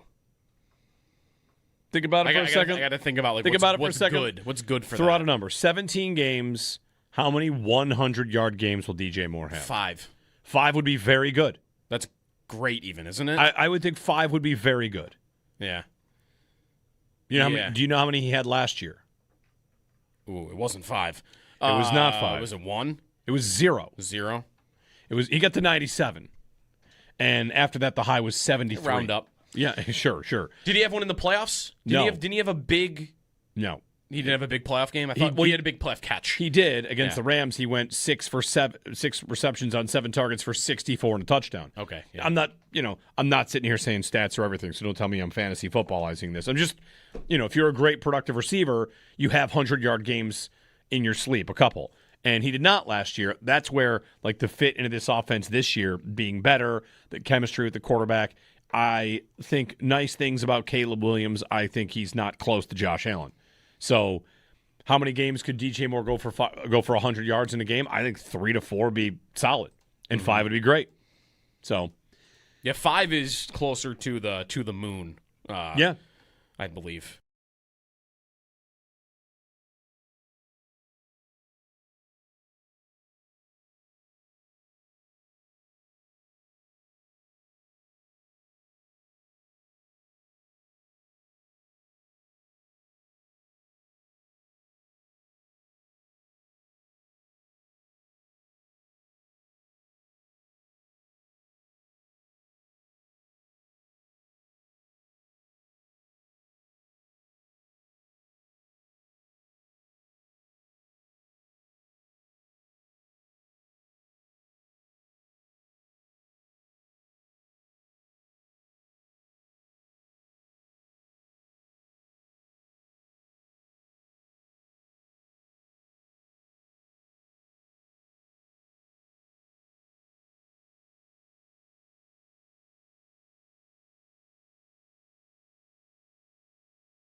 Training camp rolls on today for the Bills. We heard from head coach Joe Brady yesterday. All of the player and coach audio from camp available to you on demand at WGR550.com. Little scare yesterday. Dalton Kincaid was down for a moment during practice, but all seems to be well as of now. Feeling good. It's a family jewels shot, so yeah, knee is all good. It was a knee to the family jewels. Coverage of training camp on WGR presented by Fiegel Car and Joyce, your border attorneys. By Outlet Liquor when you need to stock up. It's the place to buy a case. What's your outlet? And by the Barnes Firm. Car crash? You've got to call the Barnes Firm. 1-800-8-million. Around the NFL. ESPN's John Keim reports Stephon Diggs remains a player of interest for the Commanders. Chiefs head coach Andy Reid said Xavier Worthy dealing with a sprained shoulder. He should return to practice later this week. And Reid also said wide receiver Cyrus Allen dealing with a shin injury should be good to return to practice later in the week as well. And NFL Network's Ian Rappaport reports Mike Evans' quad strain is very minor. In baseball, some trades yesterday as the deadline is now passed. The Blue Jays, they traded away right-hand pitcher Kevin Gossman. The Yankees traded for first baseman Louis Garcia. And the Red Sox, they acquired three-time All-Star catcher Adley Rutschman. Those are your Paddock Chevrolet sports headlines. Paddock Chevrolet with you for the extra mile since 1935. I'm Joe Cali for Western New York's Voice of the Fan, WGR.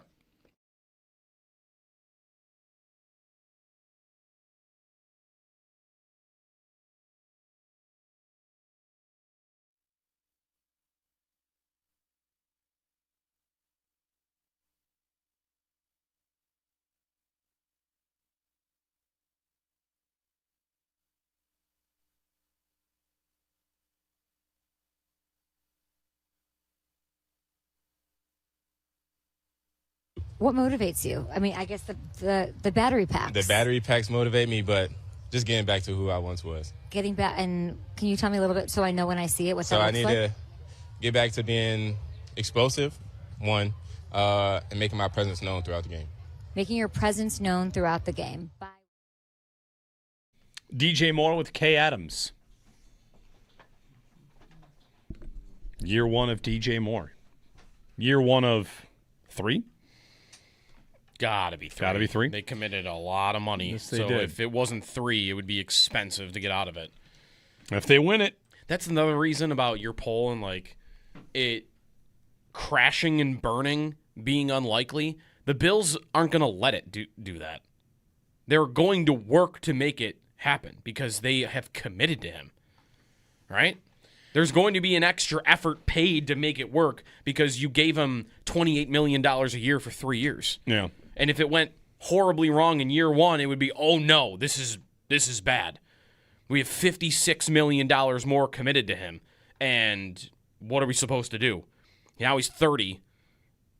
I just think they would make an extra effort to make it work if it seemed like it was starting to go wrong. 803-0550. We have a Twitter poll up about that.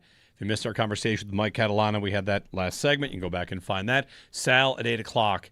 I have a fun question for you. You decide how fun it is. You guys can all venture a guess. Anybody know who the individual who goes by the name Haynes King is? Yes, I do. You know Haynes King. Georgia Tech. No. I don't know anything about any Haynes King. Haynes King was a baller in college. Yeah? There was like 2 games I saw him play, though, and he was sick in both of them. So I can't tell you if he was actually good. All right, well, good news. He could run and he would run people over. I feel like he was 6'2", 212. Yeah, Taysom Hill-ish. Okay. Was what the impression I was getting. Is he likely to play tomorrow night? Or 2 days. Sorry. Oh, is he on the... He's the third quarterback of the Panthers. The Hall of Fame game's in 2 days. Oh. And Haynes King... He could be a little fun. If it's not Haynes King, the depth chart for the Panthers, of course, we did this with quarterback above others. It's Bryce Young, Kenny Pickett, and Haynes King. I think you're going to see a lot of Haynes King.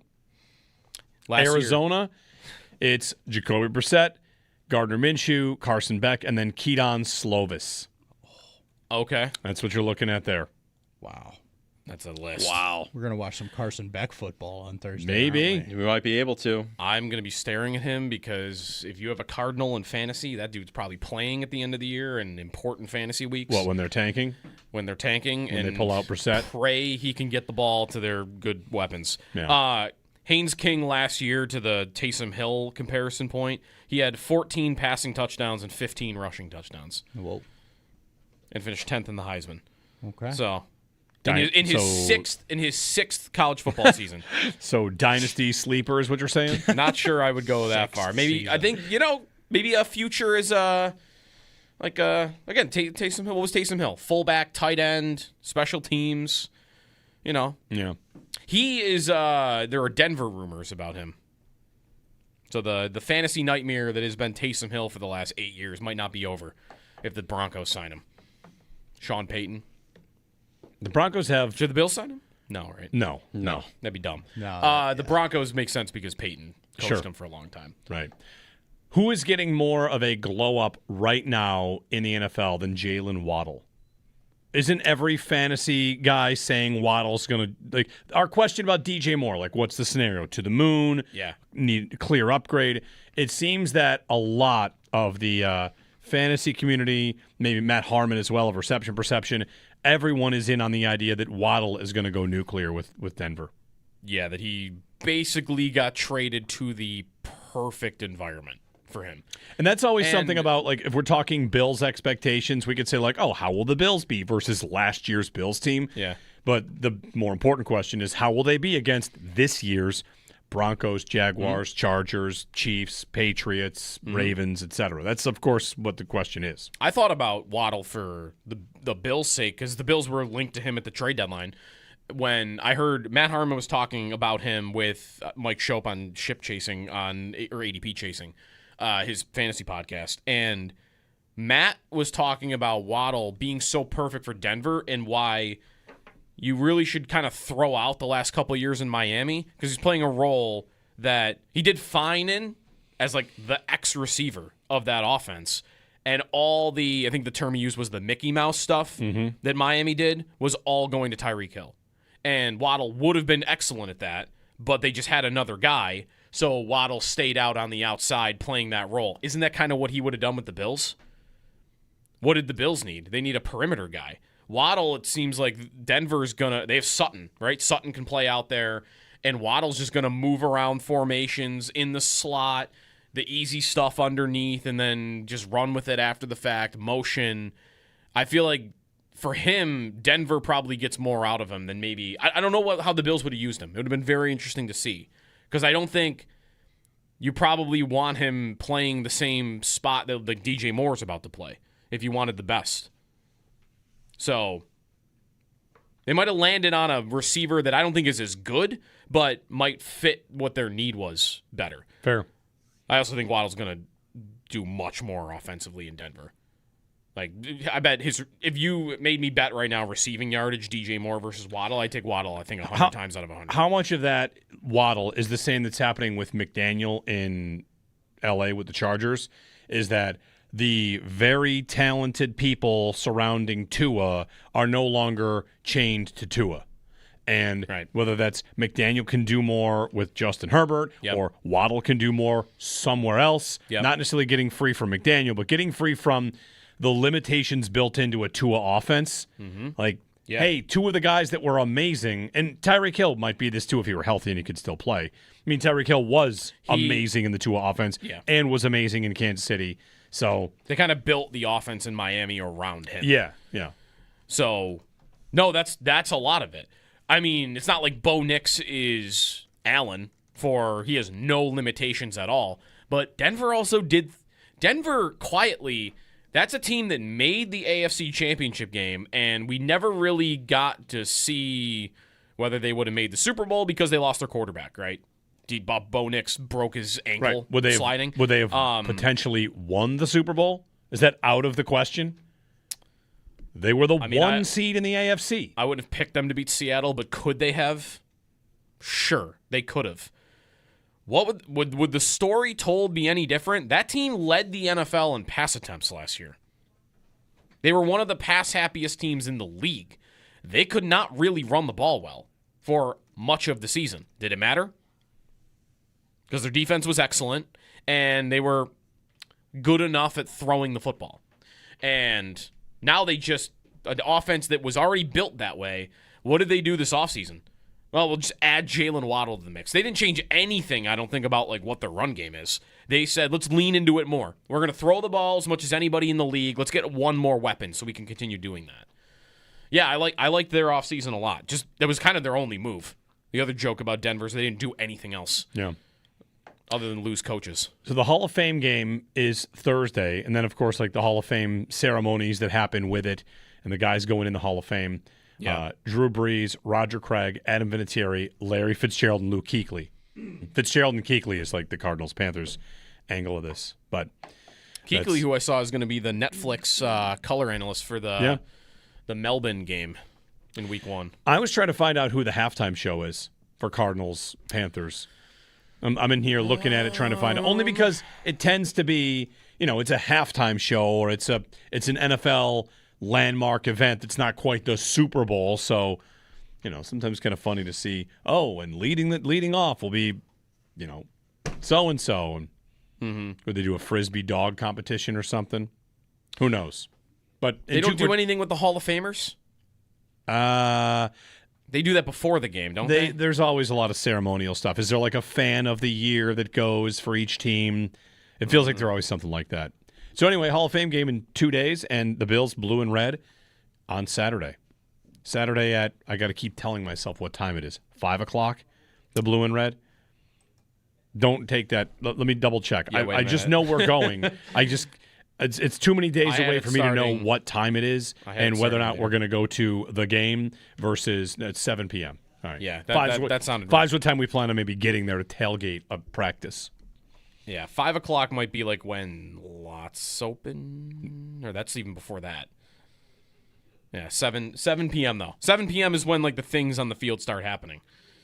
Although I want to be in there early. Yeah, I'm sure a lot of people will. 803-0550, 1-888-550-2550. We'll get Sal on the other side to recap 8 o'clock, top of the hour for Sal, to recap yesterday's practice. And when we get back, while I was gone, LeBron chose the Sixers. Yes, that's right. That's a pretty big thing while you're away. It's a pretty big thing. Also, while I was away, as part of that LeBron decision, I came across the stat of the day / stat of the year candidate on LeBron. An absolute jaw-dropper of a LeBron stat when we return.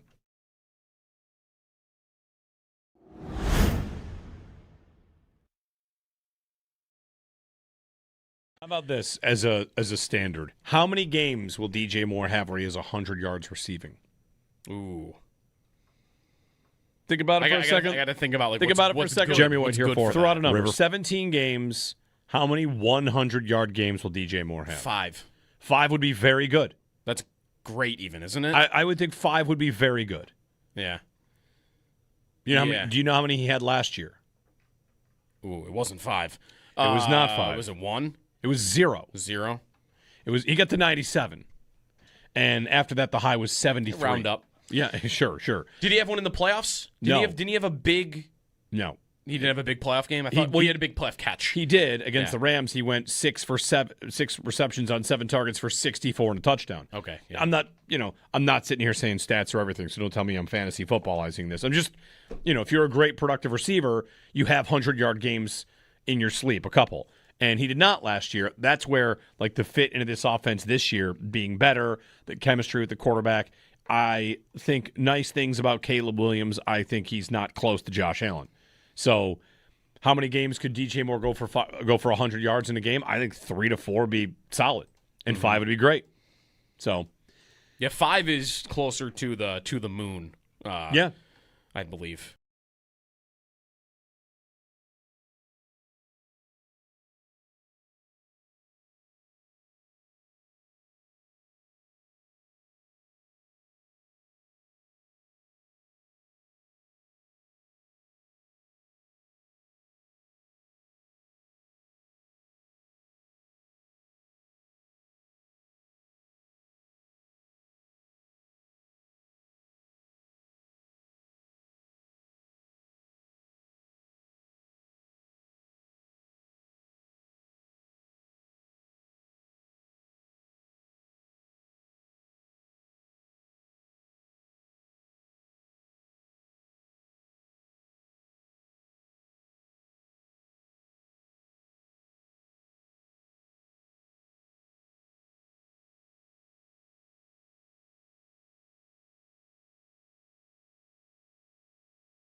Ready?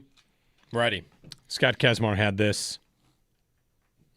LeBron's going to Philly his 24th season. How many seasons is he? I think it might be 25. 25. Let me double check that. Whatever. Point is, 24th.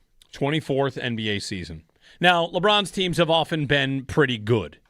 That's in here to a point. Not always, but sometimes pretty good. Yeah, I mean, he's made the playoffs 19 of those 23 years. So Scott Kesmar put together the list of players that were drafted by LeBron teams when he was on their team. Like, hey, we're up to draft a player, right? LeBron's on a team. Okay. Season ends.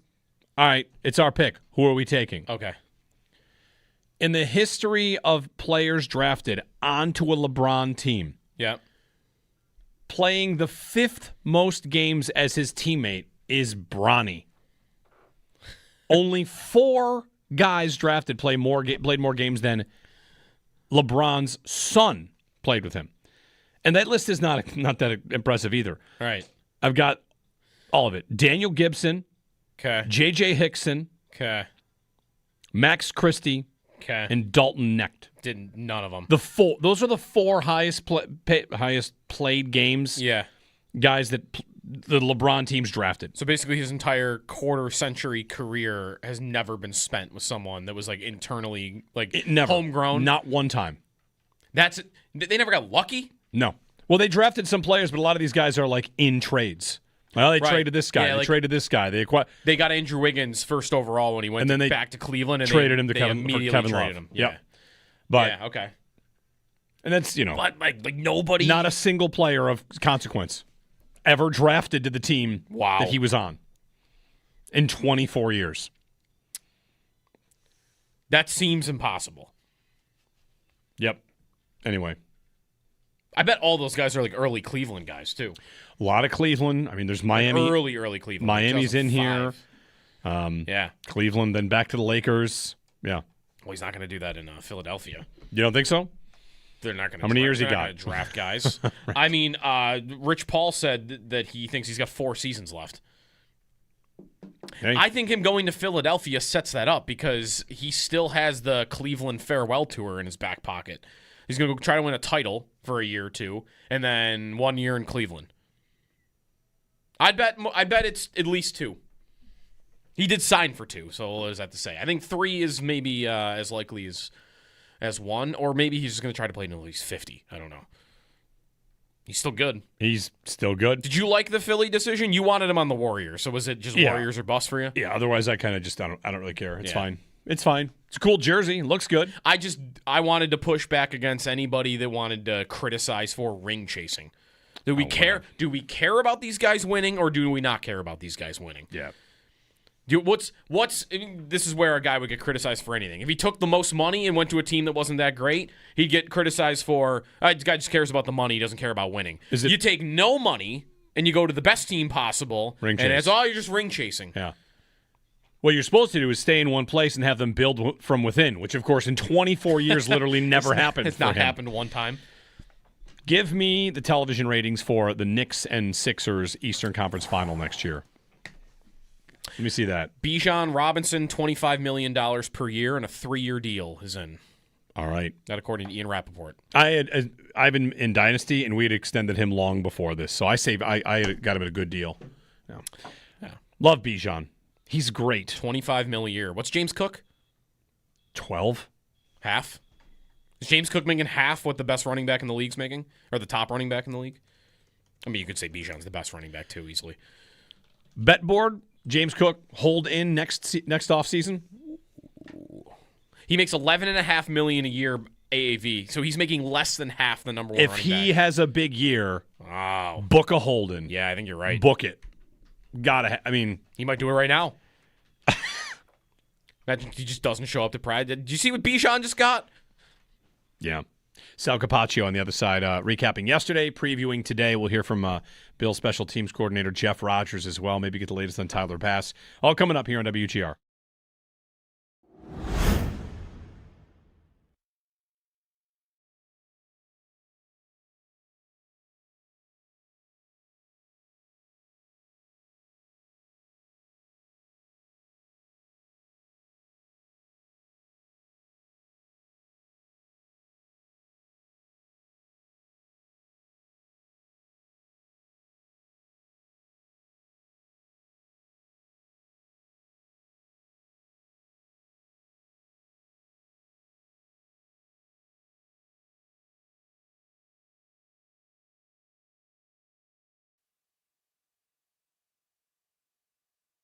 How about this as a standard? How many games will DJ Moore have where he has 100 yards receiving? Ooh. Think about it for a second. I got to think about what's good. What's good for Throw that? out a number. 17 games. How many 100-yard games will DJ Moore have? 5. 5 would be very good. That's great, even, isn't it? I would think 5 would be very good. Yeah. You know do you know how many he had last year? Ooh, it wasn't 5. It was not 5. Was it 1? It was 0. 0? He got to 97. And after that, the high was 73. Round up. Yeah, sure. Did he have one in the playoffs? No. Didn't he have a big... No. He didn't have a big playoff game? I thought he had a big playoff catch. He did. Against the Rams, he went 6 receptions on 7 targets for 64 and a touchdown. Okay. Yeah. I'm not sitting here saying stats are everything, so don't tell me I'm fantasy footballizing this. I'm just, if you're a great productive receiver, you have 100-yard games in your sleep, a couple. And he did not last year. That's where, the fit into this offense this year being better, the chemistry with the quarterback. I think nice things about Caleb Williams. I think he's not close to Josh Allen. So, how many games could DJ Moore go for 100 yards in a game? I think 3 to 4 would be solid, and 5 would be great. So, yeah, 5 is closer to the moon. Yeah, I believe.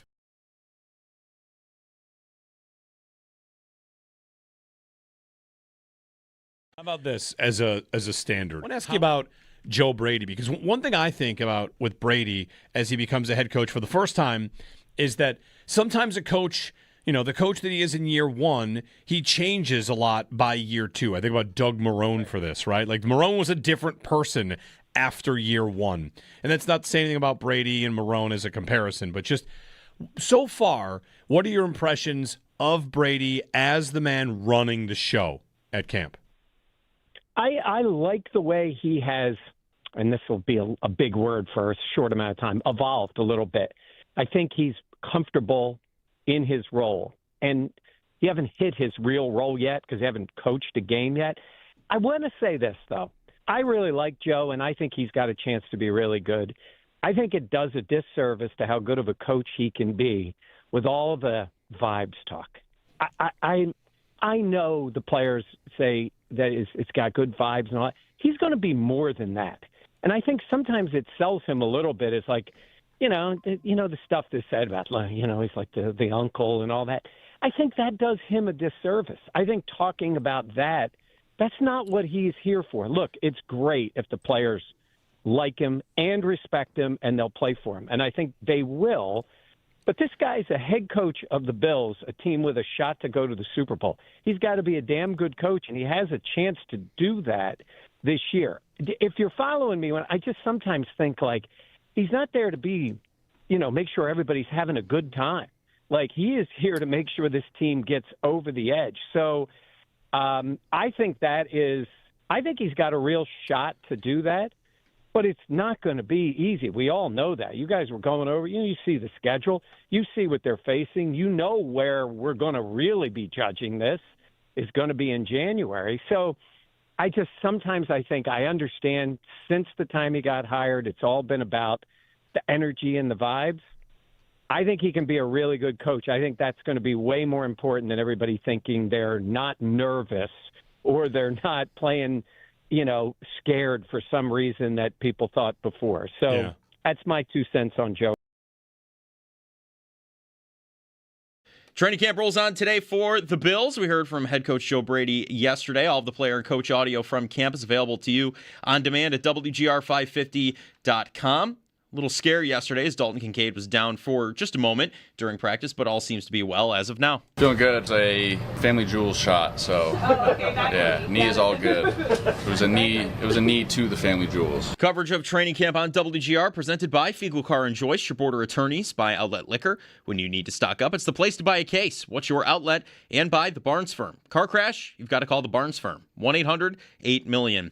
Around the NFL, Bijan Robinson and the Falcons reached an agreement on a 3-year extension worth up to $75 million that now makes him the highest-paid running back in NFL history. Robinson will receive a record $51 million guaranteed, including $37 million at signing.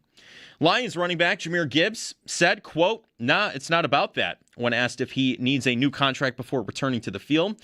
ESPN's John Keim reports Stephon Diggs remains a player of interest for the Commanders, and Kenny Pickett, he'll be the starter for the Panthers in Thursday's Hall of Fame game against the Cardinals. In baseball, some trades yesterday as the deadline is now passed. The Blue Jays traded away right-hand pitcher Kevin Gossman. The Yankees traded for first baseman Louis Garcia, and the Red Sox acquired three-time All-Star catcher Adley Rutschman. It's your Paddock Chevrolet Sports Update. Paddock Chevrolet with you for the extra mile since 1935. I'm Joe Cali for Western New York's Voice of the Fan, WGR.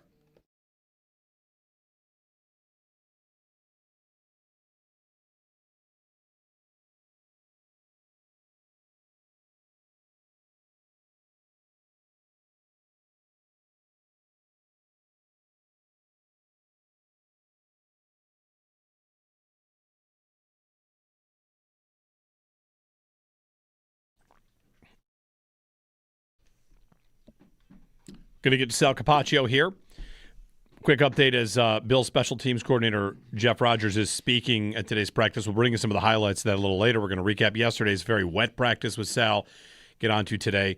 Rogers says, and Sal, we can bring you in for this as well, that Tyler Bass has been kicking, just not at practice, and that they'll probably start to do that in the stadium this week. So that's a little bit of an answer to I don't know how much of a mystery it was, Sal, whether or not Tyler Bass was kicking in private or not in media sessions, but Tyler Bass is indeed kicking footballs, which I guess is good news. Yeah, for sure, and I think he's done a little bit on the backfield, kind of maybe when we just weren't even around that much, watching practice on the front field. And I don't know how to say that because it's probably like maybe either at the beginning or end of practice. Because the reason I say that is I went to write an article the other day, and I went to our image portal and Getty Images, and there was a picture of him kicking. And I'm like, oh, okay, but I haven't seen that. We haven't seen that. Nobody in the media. So he might have got a few kicks here in the backfield, but otherwise, it doesn't surprise me he's kicking, guys. I mean, he has to. He's the only kicker on the roster. You can't just not know what he can do or what he can't do, but that's good news, obviously, from Jeff Rogers. So without him kicking, have they just been using the machine for returns and all that? Yeah, they do that anyway. Even on save the kicker's leg, you don't want dead leg, right? Correct. That's the thing. Yeah. Correct. Punts too, they do that. Sometimes you'll get some. We haven't really seen many punting periods either. We haven't seen kicking periods or punting periods. Typically, as you guys know, you come out to training camp and they do work special teams and they have the jugs machine and they have the return unit and someone catching. But typically, you see field goals, you see extra points. We haven't seen any of that. They have not done special teams work out here. I wonder if we're going to see it at all during camp. The first time we may see any of that might be Saturday, if that. And then maybe just next week they start doing that when they get back to, the new Highmark Stadium and kind of work in the new stadium a little bit. Yeah. Quickly on this, Sal, I think a few months ago you had a note on this, and I don't remember exactly what it was, but if Bass had problems staying healthy going forward here, did Matt Prater say something about his career? Did he say that it's done? Like, is he someone that would still be in their back pocket?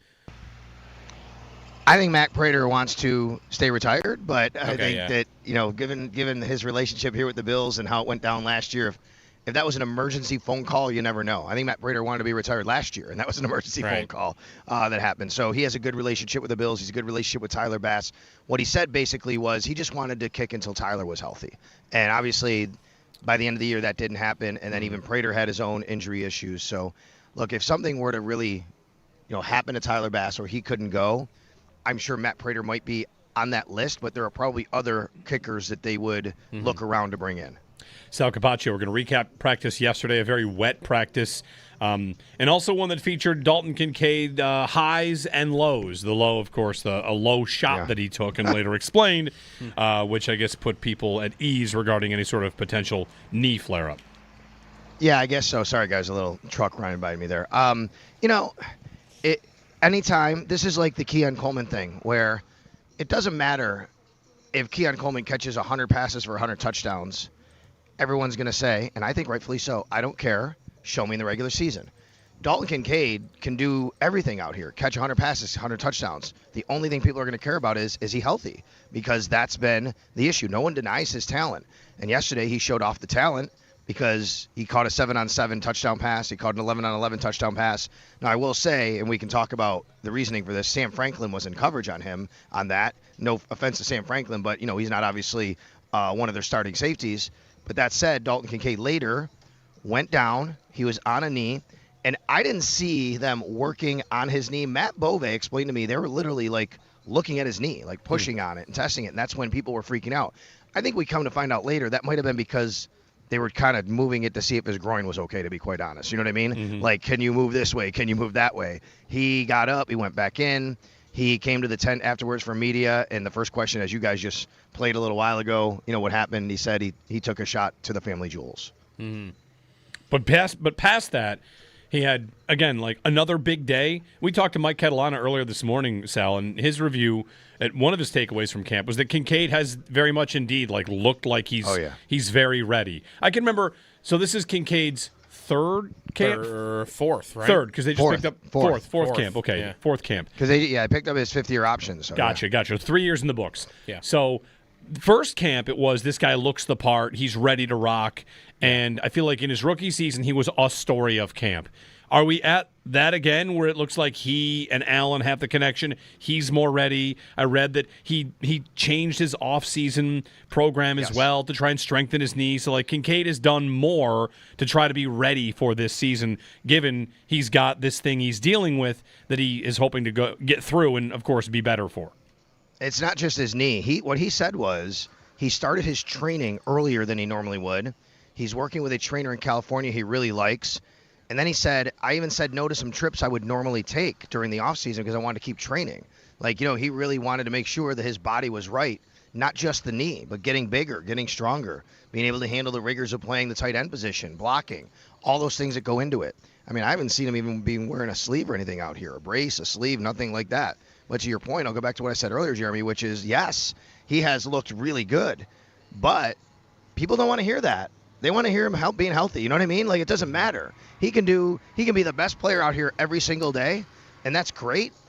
But I could tweet all that out, and the responses are going to be, I don't care. Can he stay healthy? Is he going to be healthy? And I understand that from a fan's perspective. That has been the issue with him. Now, yesterday, I mean, perfect example, 7-on-7. Again, Sam Franklin's in because C.J. Gardner-Johnson's absence, so he gets elevated a little bit. You know, the rotating guys. It's the front corner of the end zone. There's a great catch. Toe taps in. Later on, 11-on-11, back of the end zone. You know, Josh finds him, but that is frequently happening out here, yes. Yeah. I mean, right, it's going to be more like, can he withstand the grind of an entire season? And that's funny you mentioned, like, they're checking out the knee. I almost wonder just every time he goes down at all. Sure. It's like, we're just going to check it, like, every single time because that's an injury that you don't do surgery on. And it's about rehab and rest, and is it going to last? And we've seen around the league, Sal, like Pearsall's the name that comes up the most here. He's already been shut down. Like, that's an injury that you are going to have to manage. Do you feel like they will kind of, even if he were to stay healthy, he'll be a guy that maybe all year long they'll manage just because? Like, Wednesdays off or however they would want to do it? It's a good question, Joe. I thought that would probably be more the case like maybe a while ago, and even at the combine and owners meetings, the word load management came up. I don't know now. Like, I would say this. I think Joe Brady's going to do that anyway naturally for a lot of these guys. I mean, look at the approach that he's taken already. I mean, these practices are a little bit shorter. First day of pads, he went pads. They took him off. They will go full pads today. Going back to last year, there was a lot of talk, guys, about practice injuries. And, you know, under Sean McDermott and anything that they might have been doing or not doing. And I think they just want to make sure guys get through the season healthy this year. I wouldn't be surprised if you see that across the board. And it might not show up and manifest itself in a form of this guy was off today.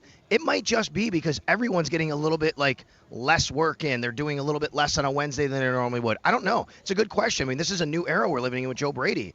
But I think when it comes to him specifically, even if it's not practice, they really like what Jackson Hawes brings. They really like what Dawson Knox brings. They don't have to have Dalton Kincaid on the field all the time, whether practice or games. We talk about his percentage, his usage.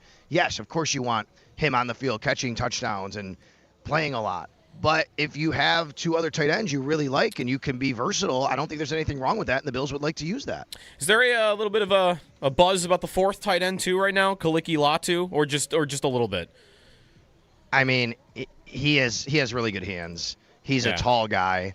I just can't see him having a spot on this team. Yeah. Yeah. I mean, who is he going to make the team over? You know what I mean? Yes. Buzz, I would say, sure, because he's an athlete. He can catch the ball. But remember, at the end of the year last year, he was on the roster. I think. He played 5 games. Yeah. Yeah, and they elevated him. And I think he actually signed because of the whole thing with running out of elevations for guys and stuff like that, and they needed other guys. So, but he's really he's just a replacement more for probably Kincaid than any other tight end, just because of his skill set. Right. Sal Capaccio joining us on the Western Hotline, recapping camp. So the practice schedule goes today and then another day off before a couple more returning for the blue and red? Yeah, they have today. It's beautiful out here today. Finally a dry day. This will be the 5th practice, and 3 of them have been very, very wet. Yesterday was terrible. I mean, it was just pouring the whole time. And then a day off, and then I think Thursday and Friday, as of now, are supposed to be rainy again, to be honest with you, the forecast, which is kind of crazy out here. So we might get more weather there. So, yeah, and we'll go out and we'll see today. I don't know if C.J. Gardner-Johnson is going to practice today. By the sounds of it yesterday, he'll be out a little while here, but who knows? It could be at any point. But we do know that, they feel like he's going to come back and practice. And obviously, he said good news. Considering what it could have been. So we'll keep an eye on that for today. And Deion Walker today, guys. Yesterday he worked only off to the side with trainers. He did not do any teamwork. So we'll keep an eye on a couple of those guys. Do we have any idea what that is with Walker or no? Nothing official on Gotcha. that. It's funny.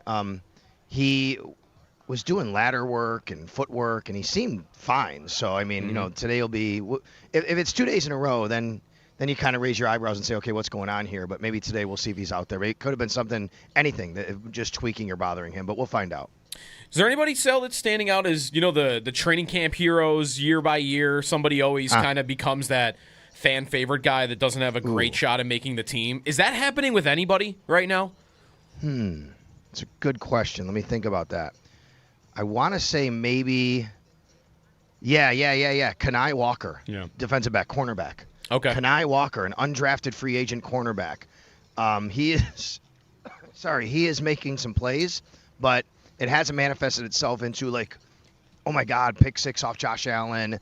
Look at this guy, that kind of thing. But like, he's standing out, and in a defensive back room, a corner room especially, where there's some competition at depth. I mean, he's getting opportunity. IGB hasn't necessarily stood out. I think he's had some nice moments. He's had some tough moments. He's gotten beat a few times.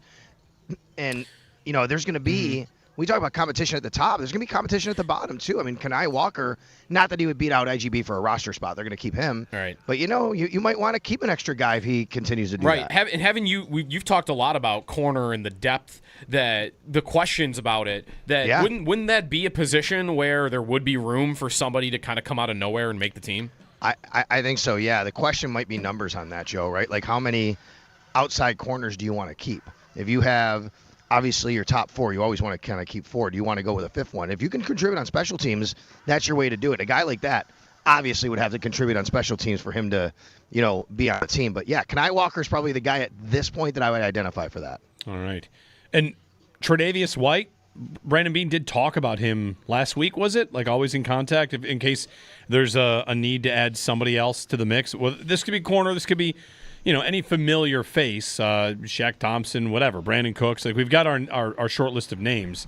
I don't know, Sal, if you see like there's any sort of pressing need for any one of these guys at one of these spots, but it always remains a possibility. Yeah, as of right now, I don't. These are names that come up when maybe you have an injury or you really just don't like what you have. And I've talked with Brandon Beane about this, and I've tried to explain this before, and he said it again to me when we talk, which is, look, you want to see what you have first. Like, it is August. What today is today, by the way? August 4th? Yep. It is first week of August. They have not even had the open practice. They haven't had a preseason game. You got to give some space to see what you have. Let these guys play a little bit. You don't bring in a guy like White or Cooks or Shaq Thompson, because those guys are going to play right away, and they're going to take opportunity and reps away from guys that you need to see what they can do. You'll really pull that lever if you really need to do it. And then there's a money aspect, right? I mean, Tre'Davious White's been in this league over a decade. So is Shaq Thompson, Brandon Cooks. Those guys cost more money. They're not going to come in necessarily on minimum deals. You have to think about all those things that, kind of factor into all this stuff. So as of right now, I would say don't think about those things if you're thinking about the Buffalo Bills unless there really are injuries. Now, the one spot where I think it was percolating was linebacker, right? Because we had Bernard was out and Dorian Williams was out. Well, they both played 11 on 11 yesterday, guys. So right now, It seems like they're getting healthier there. And now we had Caleb Elarm-Zor, who was working as a starter, both sides, both spots. Now he's in a competition, it seems like, and that's a healthy thing for everybody. I was going to ask, if Elarm-Zor, if he would have impressed them enough to be in that full competition, or they, whatever, so it could be open, or the Bills could kind of feel like they know who's who there. Yeah, I think that, to me, you give Dorian Williams every opportunity to see if he can win that job. He's your fourth-year player. He's done everything you've asked of him in 4 years. By the way, he just walked out here again, so it looks good. He's in full pads and a helmet. Oh, he's standing right in front of me here on the side field, so getting ready. So is Terrell Bernard. Linebackers are coming out right now. I see KEO as well. So all of them look like they're ready to rock and roll with full padding on today. I think you give Dorian Williams every opportunity to see if he's the guy there. I mean, he's the entrenched, roster guy. You did draft Caleb Elarm-Zor. He did look good so far out here, and it becomes a competition then, and then maybe you start to mix and match what you like there and how it looks. Very good. By the way, while we're on linebacker, Sal, is Joe Andreessen, I saw yesterday a thing about him being bigger at this training camp. Is he definitely fourth in that linebacker room right now, or is he battling with others? I would say, depending on position, you could count him as a 4. You can count him as a 5. It's him and Keontae Jenkins. Okay. They really like Keontae Jenkins. I thought Keontae Jenkins might have made the team last year if he didn't get hurt towards the end of preseason. I thought that was a guy that was, have the skill set they really like. So if you want to term him 4 or 5, Joe, I would say it this way. He's more the backup to Terrell Bernard than he would be to Dorian Williams, but he can play both spots. And if KEO is more the backup to Dorian Williams, and I would say Keontae Jenkins is more of a Dorian Williams. Now, these guys, we talk about this. It doesn't have to be Mike and Will anymore. They are much more interchangeable than they were before. But I think Joe, to me, is, if I'm doing a 53-man roster projection, he's on the team. Guy was top, I think he's 2 or 3 in the whole league last year in special teams tackles. They know that. Jeff Rogers knows that. He's going to look at it and go, look, I want this guy on the team. And plus, he's a depth linebacker that can help you. He's in his 3rd year on a rookie, undrafted free agent contract. That's good stuff. That's a KEO drop. Did everyone notice that by Sal there? KEO. I like it. Yeah. I do that. I call him KEO. What am I supposed to call him? What did you guys figure out here? Eeyore was my runner-up, but I don't know that that's a good nickname. Yeah. Mine is KLB. I like KLB. KLB. I heard that. That's right. I like KEO. I've always called him KEO just because of his initials, right? But I get it. A nickname could be different. And then you have IGB. I asked Christian Benford, do you call Davison Igbinosun Davison or IGB? He said, I call him IGB. So we know that. And then, for some reason, which I still can't figure out, Deion Dawkins calls C.J. Gardner-Johnson CD. And I asked him, and then someone said, well, he calls himself that. C.J. Gardner-Johnson is a very interesting individual, by the way, if you guys have not noticed that. He calls himself CD on social media. I'm like, I don't know where that comes from. CD. He and Dawkins are also openly campaigning to get apparel or shoe deals with Jordan Brand. I don't know if you guys have been catching that. Yes, I saw something. Dawkins wants an offensive lineman Jordan shoe, maybe. I mean, they're working. Hey, look, he got the Protector of the Year award. I mean, why stop there? Keep trying for stuff. Any concern about Dalton Kincaid? He is out here. He's got full equipment on, so just so everybody's aware. Okay, very good. Full equipment? Did he learn a lesson and he wants to wear a little more equipment? You never know. I don't know about that. We did our podcast last night at Bar Bill. It was really good. Nice turnout. Thank you for people who showed up. And we were talking about that very thing. And I said, listen, if you know, you know. When I was growing up playing Pop Warner football, because the big question was, people would ask, they'd say, don't these guys wear cups? And I'm like, look, I don't think a lot of NFL guys do. I mean, it's not like a part of the required equipment, and sometimes they might feel it's restricted. When I was growing up and you played Pop Warner football, it was required. So when we weighed in, right, like you could only be on the 100-pound team, like you literally had to walk up to the scale, and somebody would say, knock on the front door, and you had to prove you were wearing your cup, and then you would step on the scale. I don't think they do that here in the NFL. No one's asking them to knock on the front door before they get out to practice. You know what I mean? Yeah. Thank you, Sal. Okay, real quick. Hey, guys, be on the lookout for it today. Matt Bove and I yesterday went over an hour with Buffalo Bills and Sabres President of Business Operations Pete Gwelly. Oh, okay. That will drop today on the Always Game Day in Buffalo podcast, and we talked about everything. And Matt has opened about he does not like the uniforms, and he told him that, and we talked about it. Uniforms, stadium, Sabres, end zones, what they're going to look like. Everything was on the table with Pete Gwelly. End zones, right. Very good. Yeah. All right. Love All right, guys. Let me ask you this, and like we'll get the full answer. Maybe are the end zones more open to interpretation based on what they're wearing because they're on grass? I think maybe less actually. The grass, there's a lot of things you have to kind of think about with the grass. Painting grass. But he definitely answers and gives a little bit on the end zones, and not maybe everything you want to hear on it, but kind of what the process is and things like that. And the uniforms, a lot of not just the uniforms themselves, but wearing the uniforms, when they're going to wear them. The red helmet, you know about that. Matt reported the red helmet. You guys know they're going to wear the red helmet. I'm going to say this now. Matt reported it, and it was confirmed Christmas. Right. At Denver. In Denver, yeah. So the whites with red helmet. It looks like it, I don't know. It could very well be because I'm guessing Denver might wear their dark uniforms. Not really sure. Right. So it's all out there. It'll be dropping today, and it's always game day in Buffalo. Very good. Thanks, Sal. You got it. Sal Capaccio from St. John Fisher. I mean, I don't love the tee up to the end zone thing there because I mean, I wasn't thinking they would do red end zones. I'd like them to do red end zones. I mean, a lot of teams will color their end zones. USC, I remember when we looked this up, USC has red end zones on grass in college football, so it can definitely be done. Aren't they going to be blue, though? They've been blue forever. Could they be grass? Like green? Like green. The Steelers do that, right? And the Bears, right? Sometimes. The Steelers are definitely green. Are the Bears green? No, I think the Bears Notre Dame is green grass with white stripes. You know, like what would you do? The Bears are blue. Blue with orange lettering. Yeah. A lot of options. Yeah, navy blue end zones. Okay. So quickly on James Cook. Yeah. He now makes less than half the top running back in the league. Yeah, like Bijan just signed a huge deal. And Jahmyr Gibbs is up next. And after that, Jonathan Taylor. He wants a new deal. There's one other guy who's in line to get paid. I'm looking at James Cook's contract on Spot Track and just thinking that next year, probably is my guess, now that running backs have the top running backs have doubled. And again, when he signed, he was not a rushing title winner. He was a guy that was a nice back that let's see how he takes over the role after a good season. There's going to be touchdown regression.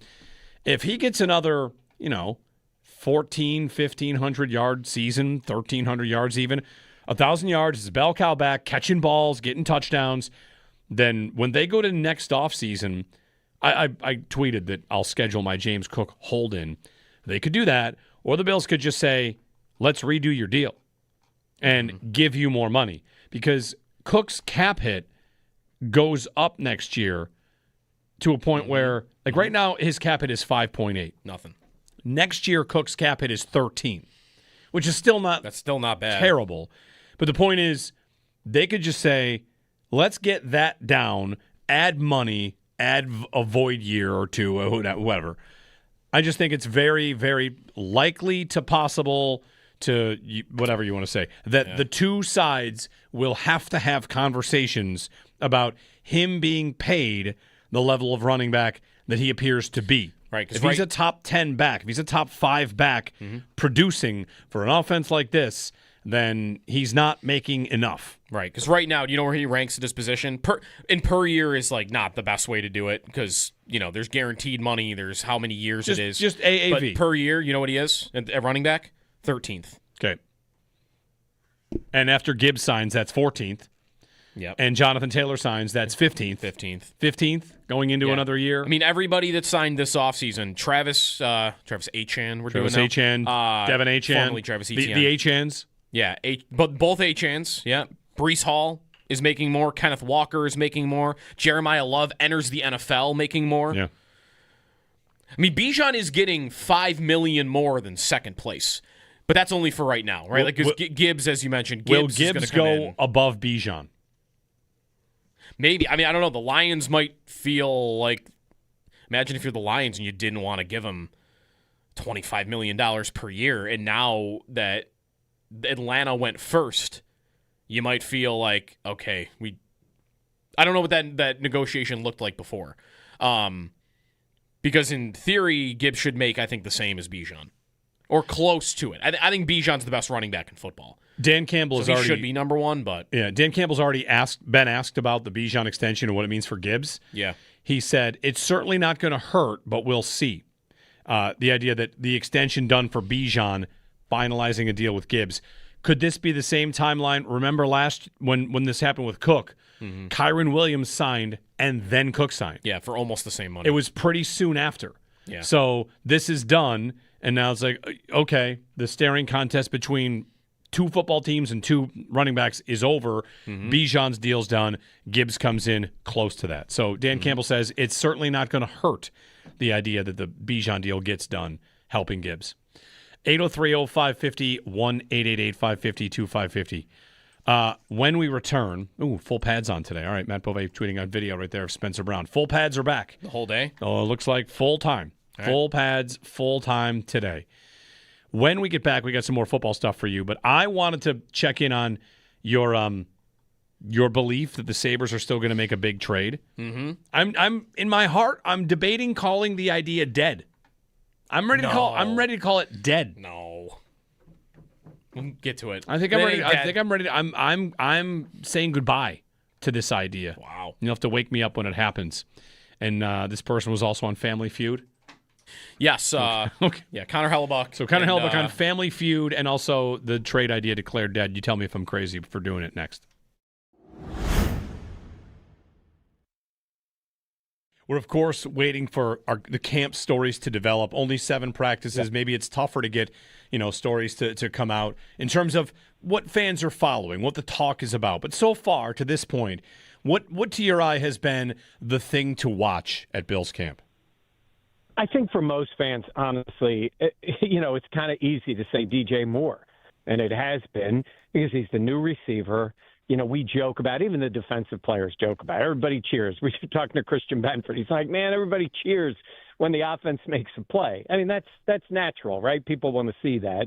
And when you go out there, you say, I want to see DJ Moore and Josh, and you just see it and see it. So that's where the comparisons to Diggs come about, right? Because they just find each other on the field. It's been a smooth thing. I think people are watching that. I think it's a little harder to pick up on what they're doing defensively. There's so many new guys. It hasn't been a physical, sense. I mean, they did put pads on for a while. So I think it's a little harder for fans to say, what am I seeing with this defense? But I think it's kind of simple to say, but it's Allen and Moore right now. So for Kincaid, what's the home run season for Kincaid? 1,000 yards and available for the playoffs? Home run season? Can you ask for much more than that? No, that's a lot. I mean, 1,000 yards as a tight end, how many guys even do it? I was just pulling that up. I think McBride did that last year. He had 1,200. Okay. He's an animal of his own, though. I mean, I saw yesterday he led the NFL in routes run, and that all of them were in the slot. Like, he's Kincaid. He's the guy that he's actually a good blocker, but he doesn't actually play tight end. Like, he plays, I think he had quadruple the amount of routes run at the slot than he did at tight end. But he was a 1,200-yard guy, and that's it. So one guy. Yeah, Kyle Pitts was second at 928. So 1,000 yards might be Kincaid is second in the NFL among tight ends and receiving yards. Be pretty good. I mean, Juwan Johnson got to 889. Like, can he be around 900? But, like, approaching on 1,000? If that's a home run. That is, you're paying him, right? Yeah, probably. The home run is we are debating whether they're paying him at the end of the year. I bet. Because right now, I don't feel like he's just going to be, I'm in and out of the lineup and I'm on injury reports and I catch 4 passes here, but there might be a few games in a row where I catch 1. And I have 50 targets thrown my way. Well, that's not a guy, unless it's really cheap, which maybe that would be the argument. You're not really hyper-focused on, like, I got to get this guy locked up because he's such a major part of the offense. It's almost more been an awkwardness about the offense, his existence. Like how he fits into it, how much he plays, where he plays, overlap with other tight ends, the injuries. It's just kind of been a headache almost more than anything. He's been a good player, but it's hard to argue he makes a major impact on the offense when he can't crack 50 targets in a season. 50 targets, not receptions. These are tight ends out here that are getting 120. Yeah, double that in the reception category, not just the target category. So home run is just he can play the whole season, and we get a look at what his role would be in the offense, what they want it to be. Yeah. Hasn't his role been always baked into we got to protect him? Like, I want to see what the Bills want to do with him if they don't feel like we have to protect him.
At St. John Fisher University, special teams coordinator Jeff Rogers just addressed the media. You'll be able to find that entirely on demand at WGR550.com. He spoke on Tyler Bass's status, as it has been somewhat of a mystery throughout the offseason and the start of camp.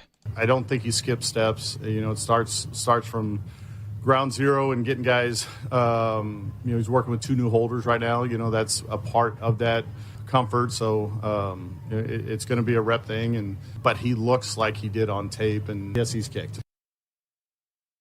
Coverage of training camp on WGR presented by Fiegel Car and Joyce, your border attorneys, by Outlet Liquor. When you need to stock up, it's the place to buy a case. What's your outlet? And by the Barnes Firm. Car crash? You've got to call the Barnes Firm.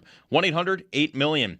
Looking around the NFL, Bijan Robinson and the Falcons, they reached an agreement on a 3-year extension worth up to $75 million. Now makes him the highest paid running back in NFL history. Robinson will receive a record $51 million guaranteed, including $37 million at signing. Lions running back Jahmyr Gibbs said, quote, "Nah, it's not about that," when asked if he needs a new contract before returning to the field.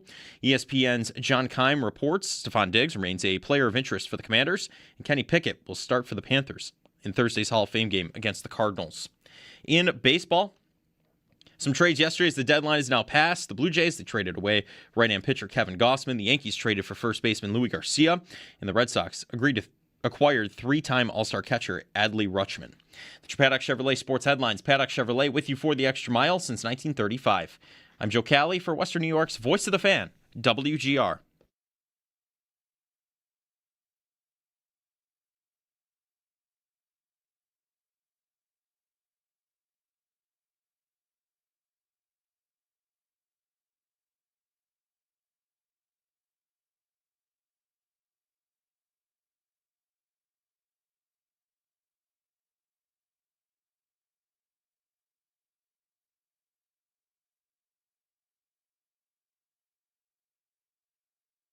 I don't think he skips steps. It starts from ground zero and getting guys.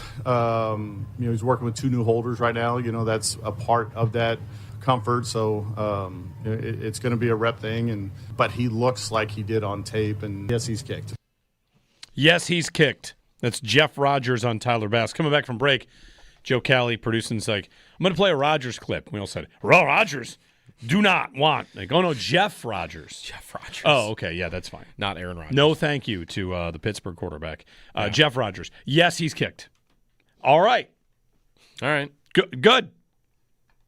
Yeah, good. Did it go in? Very good. Did it go in? I would like to know that, Did too. it go into a net? I would like to know how far he can kick. I mean, if he had an injury that he described as making it hard for him to get out of bed a lot of times last year, and he was coming off his worst season as a kicker already, I mean, that is a wild card. That could be anything when he comes back. How can he kick 58-yard field goals anymore?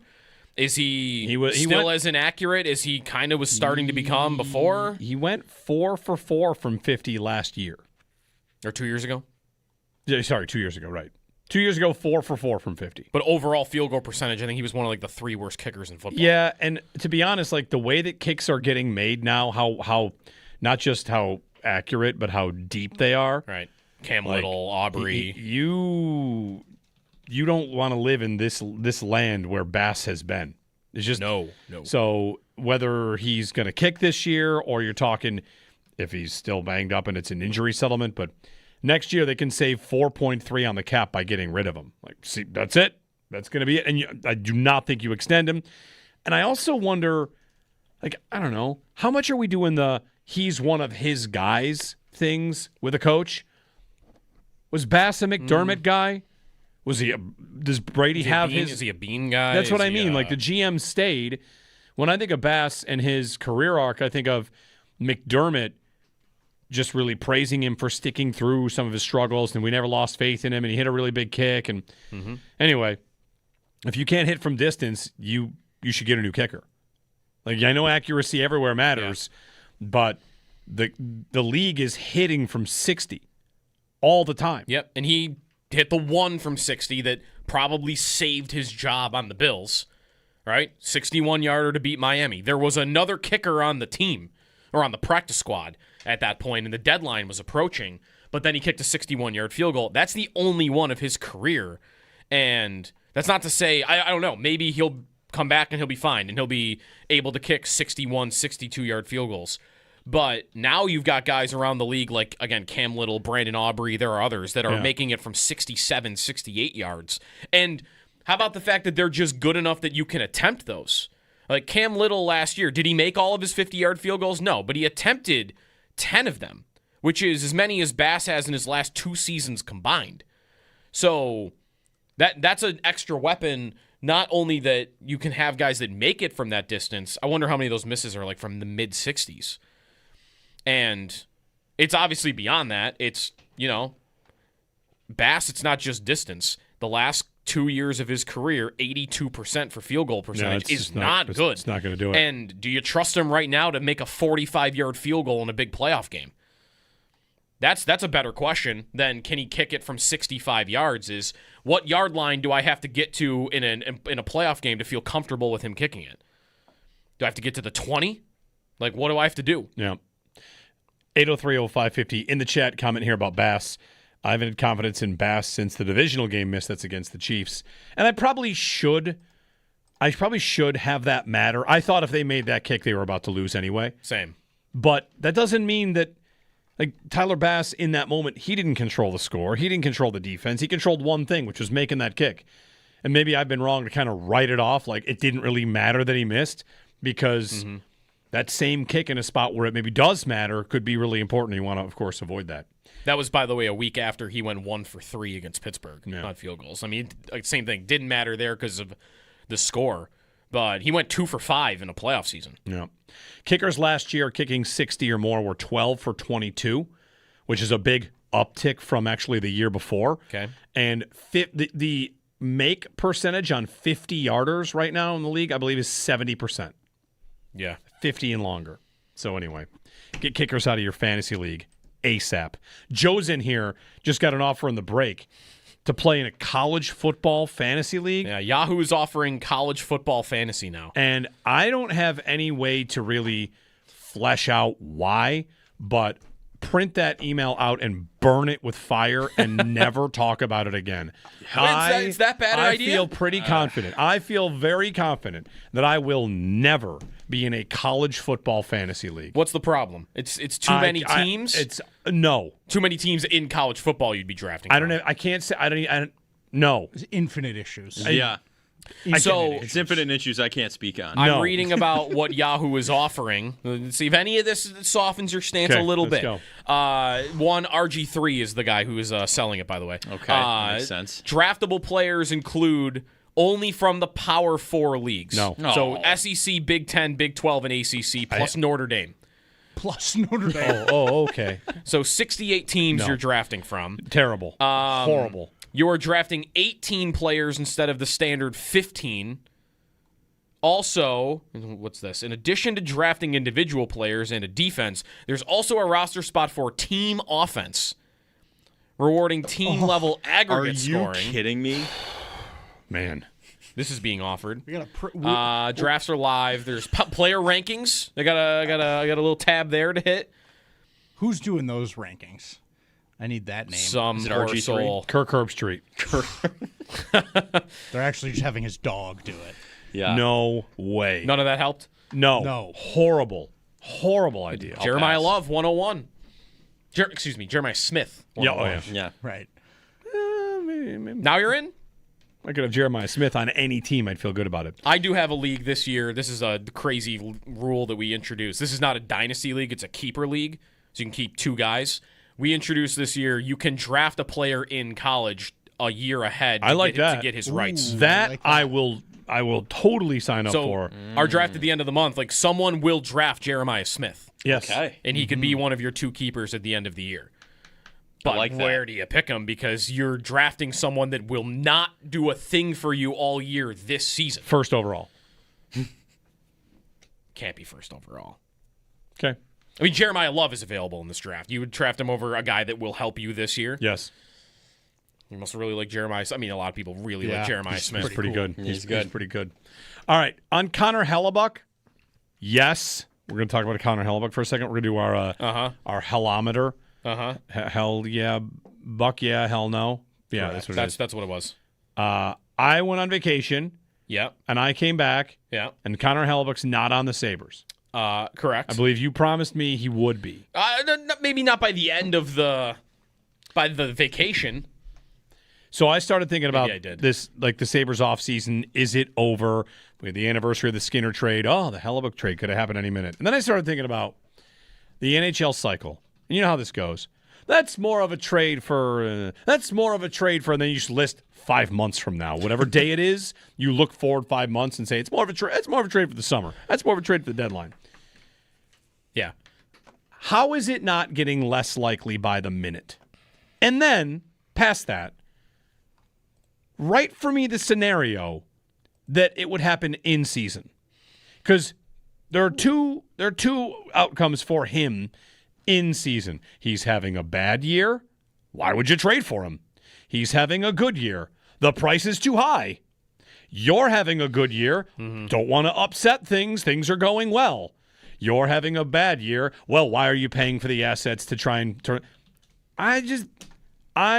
Maybe it's that I don't want to keep opening the mailbox and seeing nothing in there. Like, I'm going to stop checking the mailbox. I want to put this all the way at, hell no, it's not going to happen.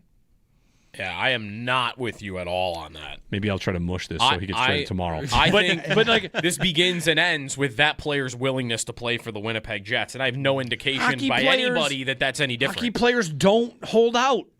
It never happens. Who's the last guy to say, I will not play for you again? That wasn't like a Sabre. Right. It's to me that Winnipeg hasn't had to do anything yet because it doesn't get awkward until he's in your locker room, and you are still more than a month away until that would happen. I think I can hear and I don't have a ton to disagree with everything you're saying there, Jer, but I think there is still I almost am certain he's going to be traded. Friedman still sounds that way. When? That is the thing, is I think you get to a place where I think Winnipeg is recognizing we're not getting the price we want right now. And we might get it if we get into the season and he looks good and somebody realizes that they really do want it. And the Sabres not the team that could be? No. Are the Sabres? No? Are they? How are they not? The perfect team. Because they're not going to outbid somebody else. Aren't we settling into a spot right now where they are feeling so good about all the pieces they have? But I think that's the spot where the Sabres can sit there and say, we are in the perfect position because we can wait, and if we don't make this trade, we're in the same spot. You are going to have to trade him, and you have no other suitors to trade him to. I just don't. If we're the only show in town, we're going to bet by the time you want to decide to trade him, you've got nowhere else to trade him. Okay, that's right. He has a bad year. Are you more likely to want him for 4 more years at 8.5? No, or is he hitting the wall?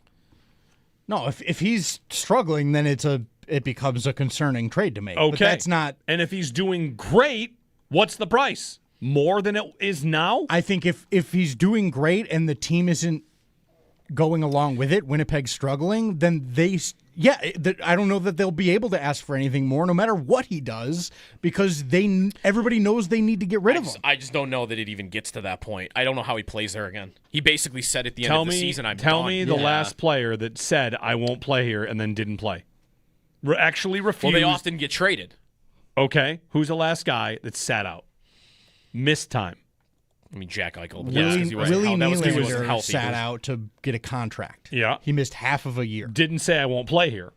But he didn't. But until he got a it deal. wasn't I'm not going to play for you because I won't play for your franchise anymore. Sure, but you're at but he was willing to not play.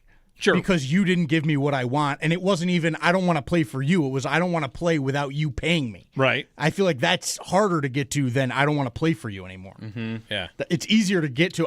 I'm just not going to play until you move me is an easier place to be, I think, than I'm not going to play for you until you pay me, and then I'll play for you again. What year was this for Nylander? 2021? This is old.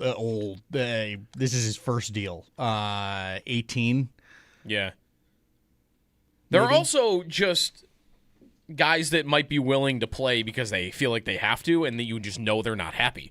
Pierre-Luc Dubois that's hockey. Did not want to be in a place, and then he started playing, and they realized this dude is not into this at all. We got to trade him. And they traded him in the middle of a season because we thought we'd bring it back. Oh, he has no appeal of being here at all, and it's not working. I just think that is different for a goalie. Because there's really no lack of effort if you're a goalie. He's not going to walk out there and half-ass it. Yeah. I don't know. Yeah, everything I'm looking at, it's not anything recent like where holdouts happen. It's all because everybody's on vacation. Yeah, sorry. I thought you were. Yeah, no. No. I'm saying like years-wise. It's just not this. It doesn't happen in this league. But what happens is you get guys that are unhappy that still are playing, and then they get moved even though they're still playing. If the Sabres start with the rotation, though, would they not just stick with the rotation? Like, is that... What I was going to get to was if everything else looks good to start the season and their goalies are burning them, then they'll pay anything they need to get Hellebuck on the team because everything else is working, and they'll need to fix it. And I think the real deadline here is not that's why I don't think anybody's in any rush to do anything right now, because the deadline here is when camp begins. And if it's truly ugly there, the closer you get to, all right, is he coming back in here? Call the agent. How does he feel about that? Are they going to put pressure on the Jets the closer and closer you get? Like, hey, what's happening here? I wanted to be traded. Are we talking to anybody? That's a deadline that is not close at the moment. And until we start getting within a week or two of when camps begin, I'm not going to feel like he's staying with the Winnipeg Jets. I would bet today he's played his last game there.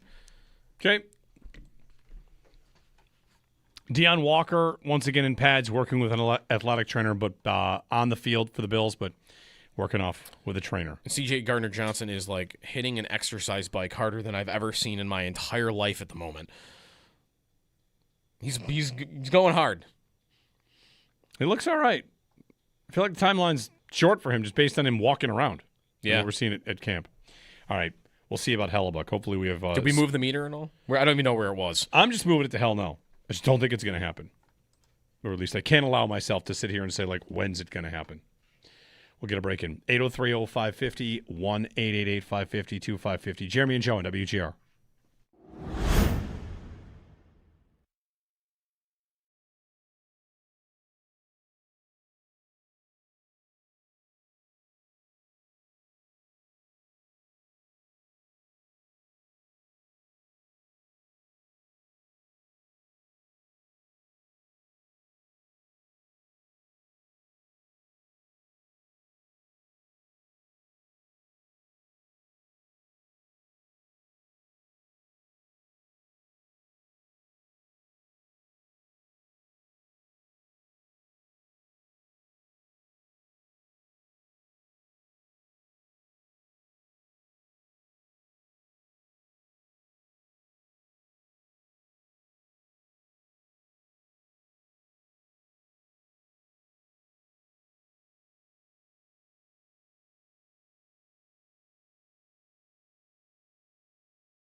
Jeremy and Joe, training camp practice back underway from St. John Fisher. Not raining today.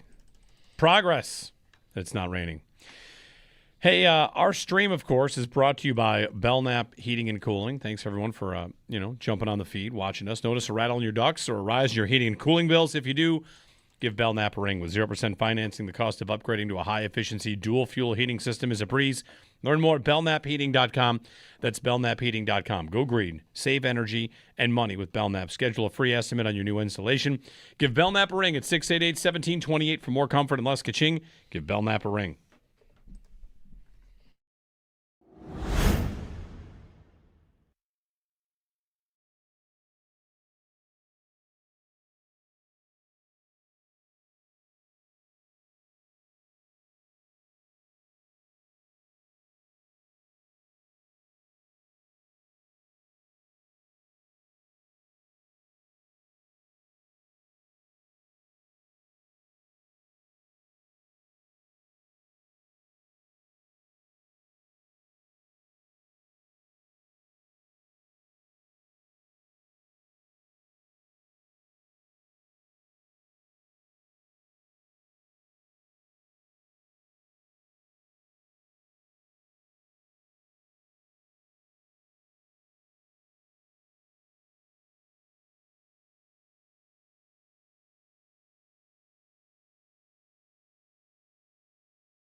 For more comfort. Now's the perfect time to make yourself comfortable with a new electric heating and cooling system from Belknap. In Western New York, summer and winter bring extreme temperature conditions. Make yourself comfortable with Mitsubishi electric heat pumps, designed to keep your home cool in the summer and warm in the winter, no matter how hot or cold it gets outside. Call Belknap today to learn more. I'm Gary Garflow, president of Belknap. We work on your schedule. We don't charge more for weekends and evenings. That's why we say, give Belknap a ring.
Practice underway for the Bills at St. John Fisher University. Special teams coordinator Jeff Rogers just addressed the media. You'll be able to find that on demand at WGR550.com. He spoke on Tyler Bass's status, as it's been somewhat of a mystery throughout the offseason and through the start of camp. I don't think he skipped steps. It starts from ground zero and getting guys. He's working with 2 new holders right now. That's a part of that comfort. So it's going to be a rep thing. But he looks like he did on tape, and yes, he's kicked.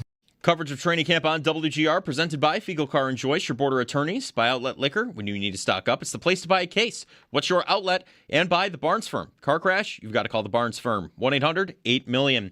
Around the NFL, Bijan Robinson and the Falcons have reached an agreement on a 3-year extension worth up to $75 million. It makes him the highest paid running back in NFL history. Robinson will receive a record $51 million guaranteed, including $37 million at signing. Lions running back Jahmyr Gibbs said, quote, "Nah, it's not about that," when asked if he needs a new contract before returning to the field. ESPN's John Keim reports Diggs remains a player of interest for the Commanders. Kenny Pickett will start for the Panthers in Thursday's Hall of Fame game against the Cardinals. In baseball, some trades yesterday as the deadline is now passed. The Blue Jays, they traded away right-hand pitcher Kevin Gossman. The Yankees traded for first baseman Louis Garcia, and the Red Sox acquired 3-time All-Star catcher Adley Rutschman. That's your Paddock Chevrolet Sports Update. Paddock Chevrolet with you for the extra mile since 1935. I'm Joe Cali for Western New York's Voice of the Fan, WGR.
Top 8 landing spots for Vita Vea. Published at NFL.com. Kevin Patras, senior news writer. The Rams. The Bills. The Rams are not listed. The Bills? The Bucs are. I feel like he's already landed there. I don't like that as a... Anyway. The number 1 team, is this alphabetical? Yes, it is. Okay, it's alphabetical. Okay. So. Could be the Bills. Start with a B. Yes. In fact, it is the Bills. Yeah, number 1. Number 1 landing spot. Good. Alphabetical. There are 8 spots. Kevin Patra writes, the Bills would have to do some cap gymnastics to make it work, but from a scheme and need fit, he'd be the perfect solution in the middle of the defense. The Bills struggled up the gut last year, particularly when Ed Oliver was out. Vea would plug that hole. Putting in between Oliver and promising second-year defensive tackle Deion Walker would make Jim Leonard's defense sing. Okay. Is this the least talked about big trade idea to ever come across the line? I believe so. I did bring it up with Mike Catalana today. He didn't think it was going to happen, and I tend to not think it's going to happen, but shouldn't there be more talk about it? I mean, I think it's probably the nature of his position, isn't it? He's a nose tackle. Mm-hmm. It's not necessarily a premium position, and it's also one of the more boring positions in the league. Okay. He's premium excellent at it. Yes. And he is one of the few guys that kind of breaks through and can also rush the passer from that position. Yep. But in general, I think it's kind of a boring position.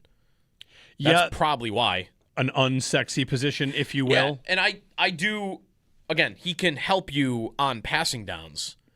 But my biggest counter to he's an excellent player, and they don't have a player like that at that position, and the need for just needle movers at all around the team would be, am I really interested in spending and making my big whale of a move at a position that's number 1 priority is probably to make my run defense better? How badly do I really want to? How high of a price do I really want to pay to say I'm not getting run on anymore? When we've said a lot of times throughout the last couple of years that that never really punishes them in the biggest spots. They've pretty much been okay saying, yeah, we're not going to have a great run defense over the last 7-8 years. And it's worked out pretty well, I would say. I'm looking at how many snaps he plays. Yeah. Because he plays a lot of snaps. Yep. His pass rush grade is 12th among interior defensive linemen. Mm-hmm. His run defense grade for PFF is lower than that. Really? 51 total pressures as a passer. Mm-hmm. Like, he helps in everything that you could potentially do. Yep. And you know what else he would be? This isn't, of course, the gospel or anything like that, but if the Bills were to trade for Vita Vea, he would give them one NFL top 100 player on their defense, where they don't have any. He'd probably be their best defensive player immediately. Yeah. Yeah. He plays. Last year, 73% was his career high. Okay. He's typically in the 60s. It averages around in the 60s. Which is not unusual for the Bills. A lot of their defensive players rotate in all the time. Right. But Vita Vea is great rushing the passer, too. He also did say, and maybe this is a little bit of the reason why he's not getting as much pub around here, he did say that he wants to get to the West Coast. Oh. Of New York State? This is a West Coast. Yes. We are on a body of water that is to the west. So it does make us, in one way, a West Coast. Can we convince him that this is a West Coast? Yeah, he said something along the lines of that when he was on with Kay Adams last week. Like, are the Chargers on that list probably, and the Niners? Well, no one wants to go to the Niners because more injuries every day. Right. Mike Evans yesterday. Mike Evans doesn't count. Why isn't it Mike Evans? Because he's had hamstring issues in the last couple of years. This was his quad, I saw. Whatever. Mike Evans doesn't count. He's old. DeJean Stribling. They all count. Ricky Pearsall. Kalen Black, a third-round rookie running back I saw. He's got an injury now for them. Like, everybody's injured in San Francisco. Except for McCaffrey. Except for the theory I saw that was funny is McCaffrey is what movie reference was it? He sucks all the power from all his teammates. He's Vecna. Yeah, there you go. To stay healthy. Because it makes no sense. He's the only one that's staying healthy when he had a lot of injury problems earlier in his career. Yeah. I think Vea is also just the time of the year. Would we be talking more about Vea if it was in March? Pre-draft? Yeah, very possibly. Pre-draft. He's obviously looking for big money. $30 million a year, probably. Mm-hmm. Yep. Right? Yep. So anyway, there's also one quick note I wanted to bring up. I mentioned with Sal, Tre'Davious White and Shaq Thompson and Brandon Cooks, and the reason I did is one of those spots where, I'm constantly, Twitter here, Instagram, all the stuff, checking out, getting Bills news, watching highlights, and I apologize for not remembering who it was, so just go ahead and treat this as like a rumor or whatever you want. But there was a Bills insider or a Bills reporter person that I follow who said you can expect a familiar face to potentially return to the Bills after August 3rd. And I don't remember who said it, and they didn't say who it was, but part of me expects, okay, is there someone that is ready to go? Mm-hmm. Is that Trey, Cooks, I don't know. And we talked about it with Sal, and he wasn't quite sure of the position that'd be an issue right now. They don't have that many injuries. Is it a safety because of C.J. Gardner-Johnson? Is Jordan Poyer? Oh, no way. I'm just saying, but I saw this before C.J. Gardner-Johnson got hurt. So I don't know. I don't remember who even tweeted it. So yeah, take it as complete just guessing because I don't have the source. I just remember seeing it and wondering, I wonder who that'll be, if it's even right. I mean, maybe I shouldn't be that aggressively no against Jordan Poyer because really DeMar Hamlin is out there getting in the rotation at first team safety, and who would people say was a better option for the Bills at safety last year, Jordan Poyer or DeMar Hamlin? Definitely Jordan Poyer. Jordan Poyer actually was pretty good. Yeah. Surprisingly. He was actually pretty good. But 35 years old. It's like, when is enough enough? When are we moving on to something else? But they have done that. So this would be injury replacement. I don't know. Matt Milano is still out there. There's so many guys it could be because there are so many players that are available. Okay. Daquan Jones is available still. We never bring him up, right? Right. So Gabe Davis is available. The chat has seen this rumor. Yeah. And I'm going to bring it to you now. I'm going to tell you who said it and the context. Okay. So, where'd it go here? I'll find it. Let's get a call while I... No, here we go. Okay, yeah, ready. It was Student Body Right. Okay. We should see a familiar face testing One Bills Drive post August 3rd. Stay tuned through the weekend. And then yesterday, 15 hours ago, still waiting. Okay. He wrote still waiting. And that's the person that had the leak on the jerseys and all that stuff. Okay. So, like, there's some level of, listen, if you leak something, if you got something right one time, I'll give you another chance. Whatever. This is not reporting. This is just like, let's have a little fun on a Tuesday. Are there any quarterbacks that make sense here? Because it seems like through reports that their backup quarterbacks have been really bad so far. Kyle Allen and... what about Matt Prater? Yeah, right. Okay, kicker. That it could very well be Prater, even though it was just addressed today that Tyler Bass has. Yes, he's been kicking. Is it Prater? Can't think of a former quarterback that's available. The kicker part makes sense. Trubisky signed with the Titans, right? The former quarterback is Tyrod's in Green Bay. Bledsoe. What's Case Keenum up to these days? What about Peterman? He's available. He retired though, didn't he? He's an agent now. He's an agent. Matt Barkley. There's no quarterback. That could be a problem. What? Backup quarterback. It's not a problem. It's so bad. It's not a problem. If they have to play any amount of games, they could sink them. I hate that everyone always assumes all the backup quarterback would only be like if a guy's out for a year. A lot of teams have to sometimes go through 2-3 games where their guy is out. And if that ever happens to the Bills, they're not winning a football game. Not with these two. Ed in Rochester is up. Good morning, Ed. Hey, good morning, boys. How are you? Good. Just a quick thought on Vita Vea real quick. The reason that I would be a no, even though I know we need the help at that position, I would be a no because I have this pipe dream, this fantasy of maybe a team like the Vikings during the season, they start off terrible. And here we are, we're making calls for a guy like Justin Jefferson. Now, to me, that I know that that's pipe dream, but we would never be able to even think about making a deal like that with a guy like him if we signed Vea. I think that we would be out of the market on something like that. And I don't want to be out of the market on that. I want to pair somebody with Josh for the next, 4 to 6 years and just get after it. And I don't want to do that with Vita Vea. So that's all.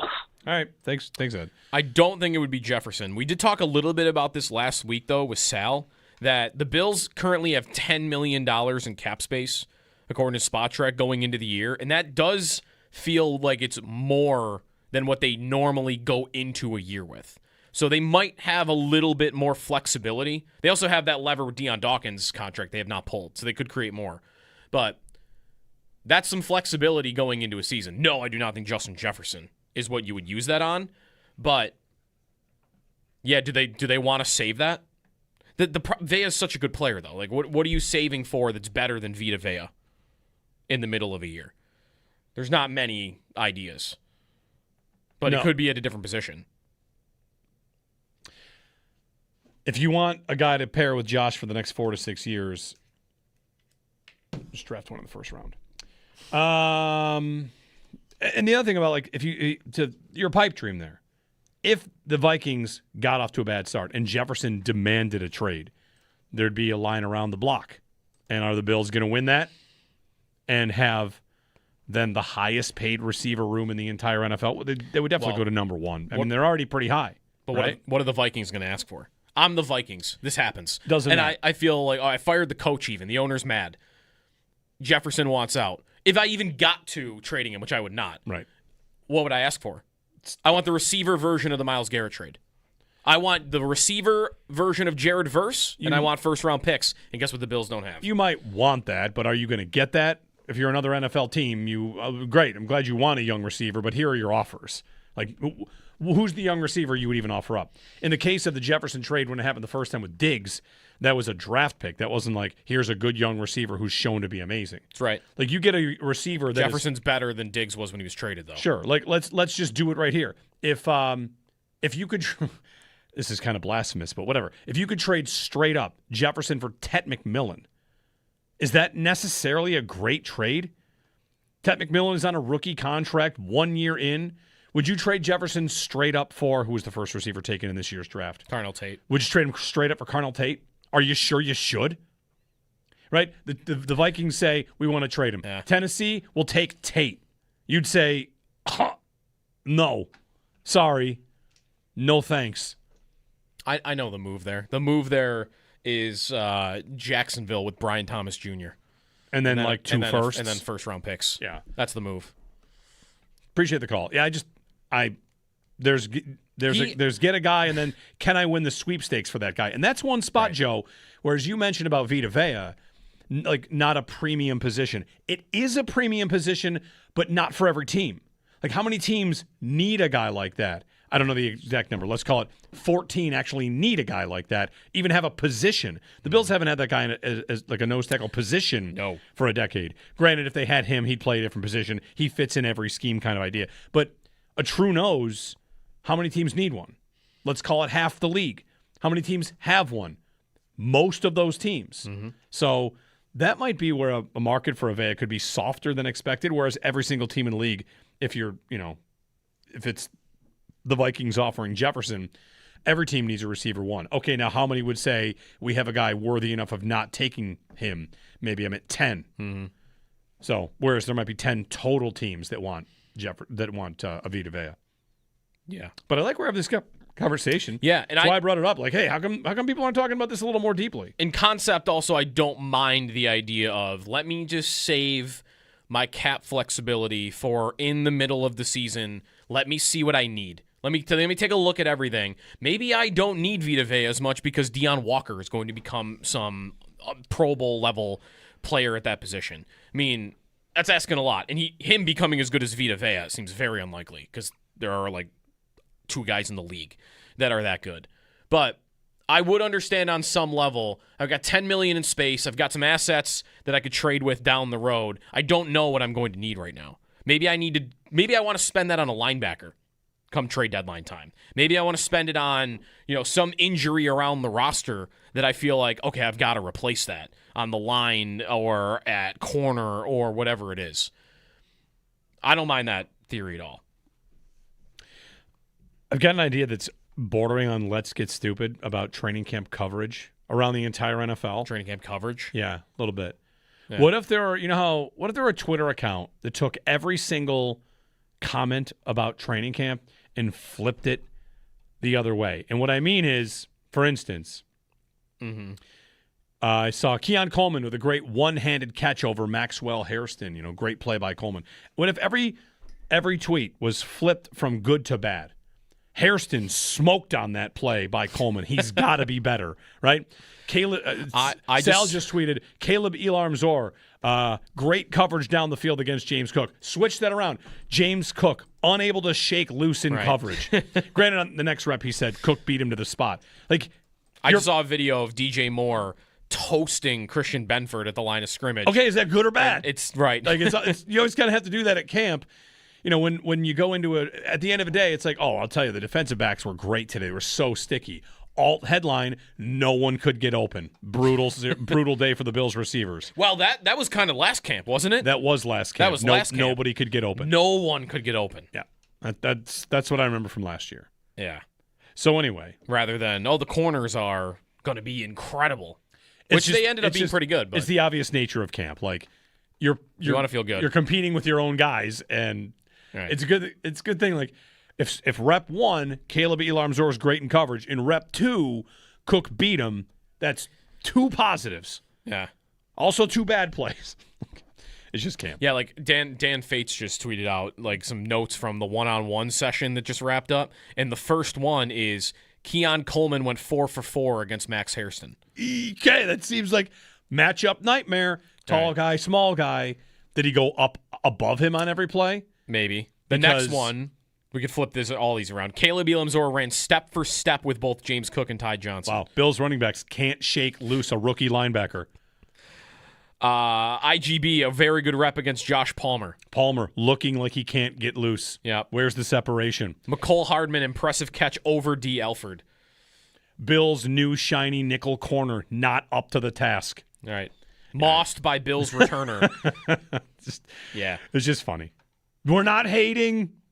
We're just, laughing at our own obsession with camp and practices and all that. We could do it to some other team, Yes. Chiefs secondary carved up by Gimpy Mahomes.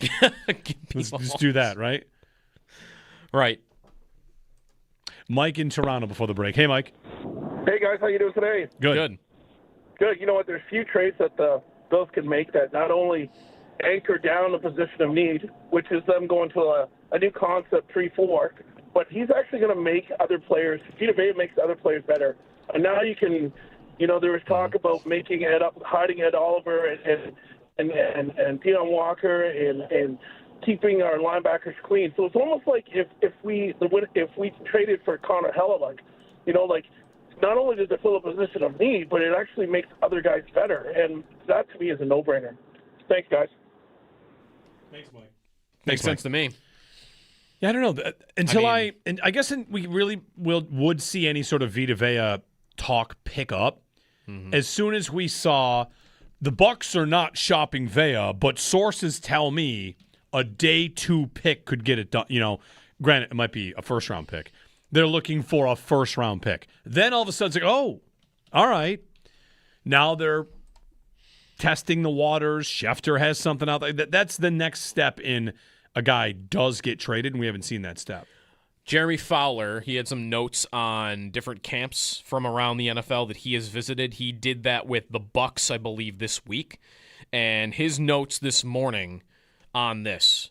Bucs coach is not worried about Vita Vea's absence yet. It's early in camp. One person with the team told me, talk to me in 1 or 2 weeks. Told Vea is very dug in, prepared to wait this out. Currently has, quote, zero intention to play under his deal or without a trade. Okay. I think the Bucs have no plans to trade him despite league interest. I think most likely is they sign him. Most likely. Right. They're acting odd though there, right? Like they're not paying Mayfield. No, that's right. And that's got to be first priority if you're Tampa. Unless Mayfield just shut that down. He's talked about I'm not talking about it again. I'm going to play the year, which obviously can be undone in a second if Tampa comes to him with the offer he wants. But maybe that complicates it. Like, hey, we know you want to be paid. You're a great player, but we've got to figure this thing out with the quarterback before we do anything with you. 803-0550. We'll get a break in. Get your calls on the other side if you want to chime in on the Vita Vea conversation. Some Ted Hurst hype in this Jeremy Fowler thing, too, Ted Hurst hype. I also want to ask you about third-round receiver. Best ball fantasy football. Because you and I are in a league, and it's a format I've never done before. I've never done best ball. I've never done. Had to have done it once. No, I've never done best ball. Really? Yeah. Wow, you are in for a treat. You don't have to do anything. Right, except draft. Draft, yeah. But there are differences in the strategy. I've got to think a little different. Yeah. I might have done a best ball in Underdog once when they offered a couple free deposit matches or something, and then I just never looked at it again, and I didn't win because they probably would have told me. Don't assume that. Let me check my account. Hold on. You should probably check your account. $50,000. I did great. They actually have a thing where they take money away from you if you're inactive for too long. Interesting. Yeah. We can talk about it. It's not maybe as big a difference as you think. Okay. There are little differences. Kind of like guillotine. There are some differences. Yeah. But they're small. Yeah. Connor Orr has picked every game in the NFL this year. Wow. Yeah. Bill. All right. Oh, all right. I'm interested in that. Connor Orr picks the Bills to go 10-7.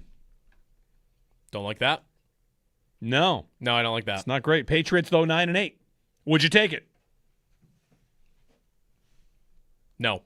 Dolphins 11 and I'm kidding. Would you, the Jets go 15 hold on, and that's 2. That's a tasty would you take it. 10-7 win the division. You're in the playoffs. You're in the playoffs. You got a home game. You might the other division winners are Baltimore 11-6. They're not a home game against you.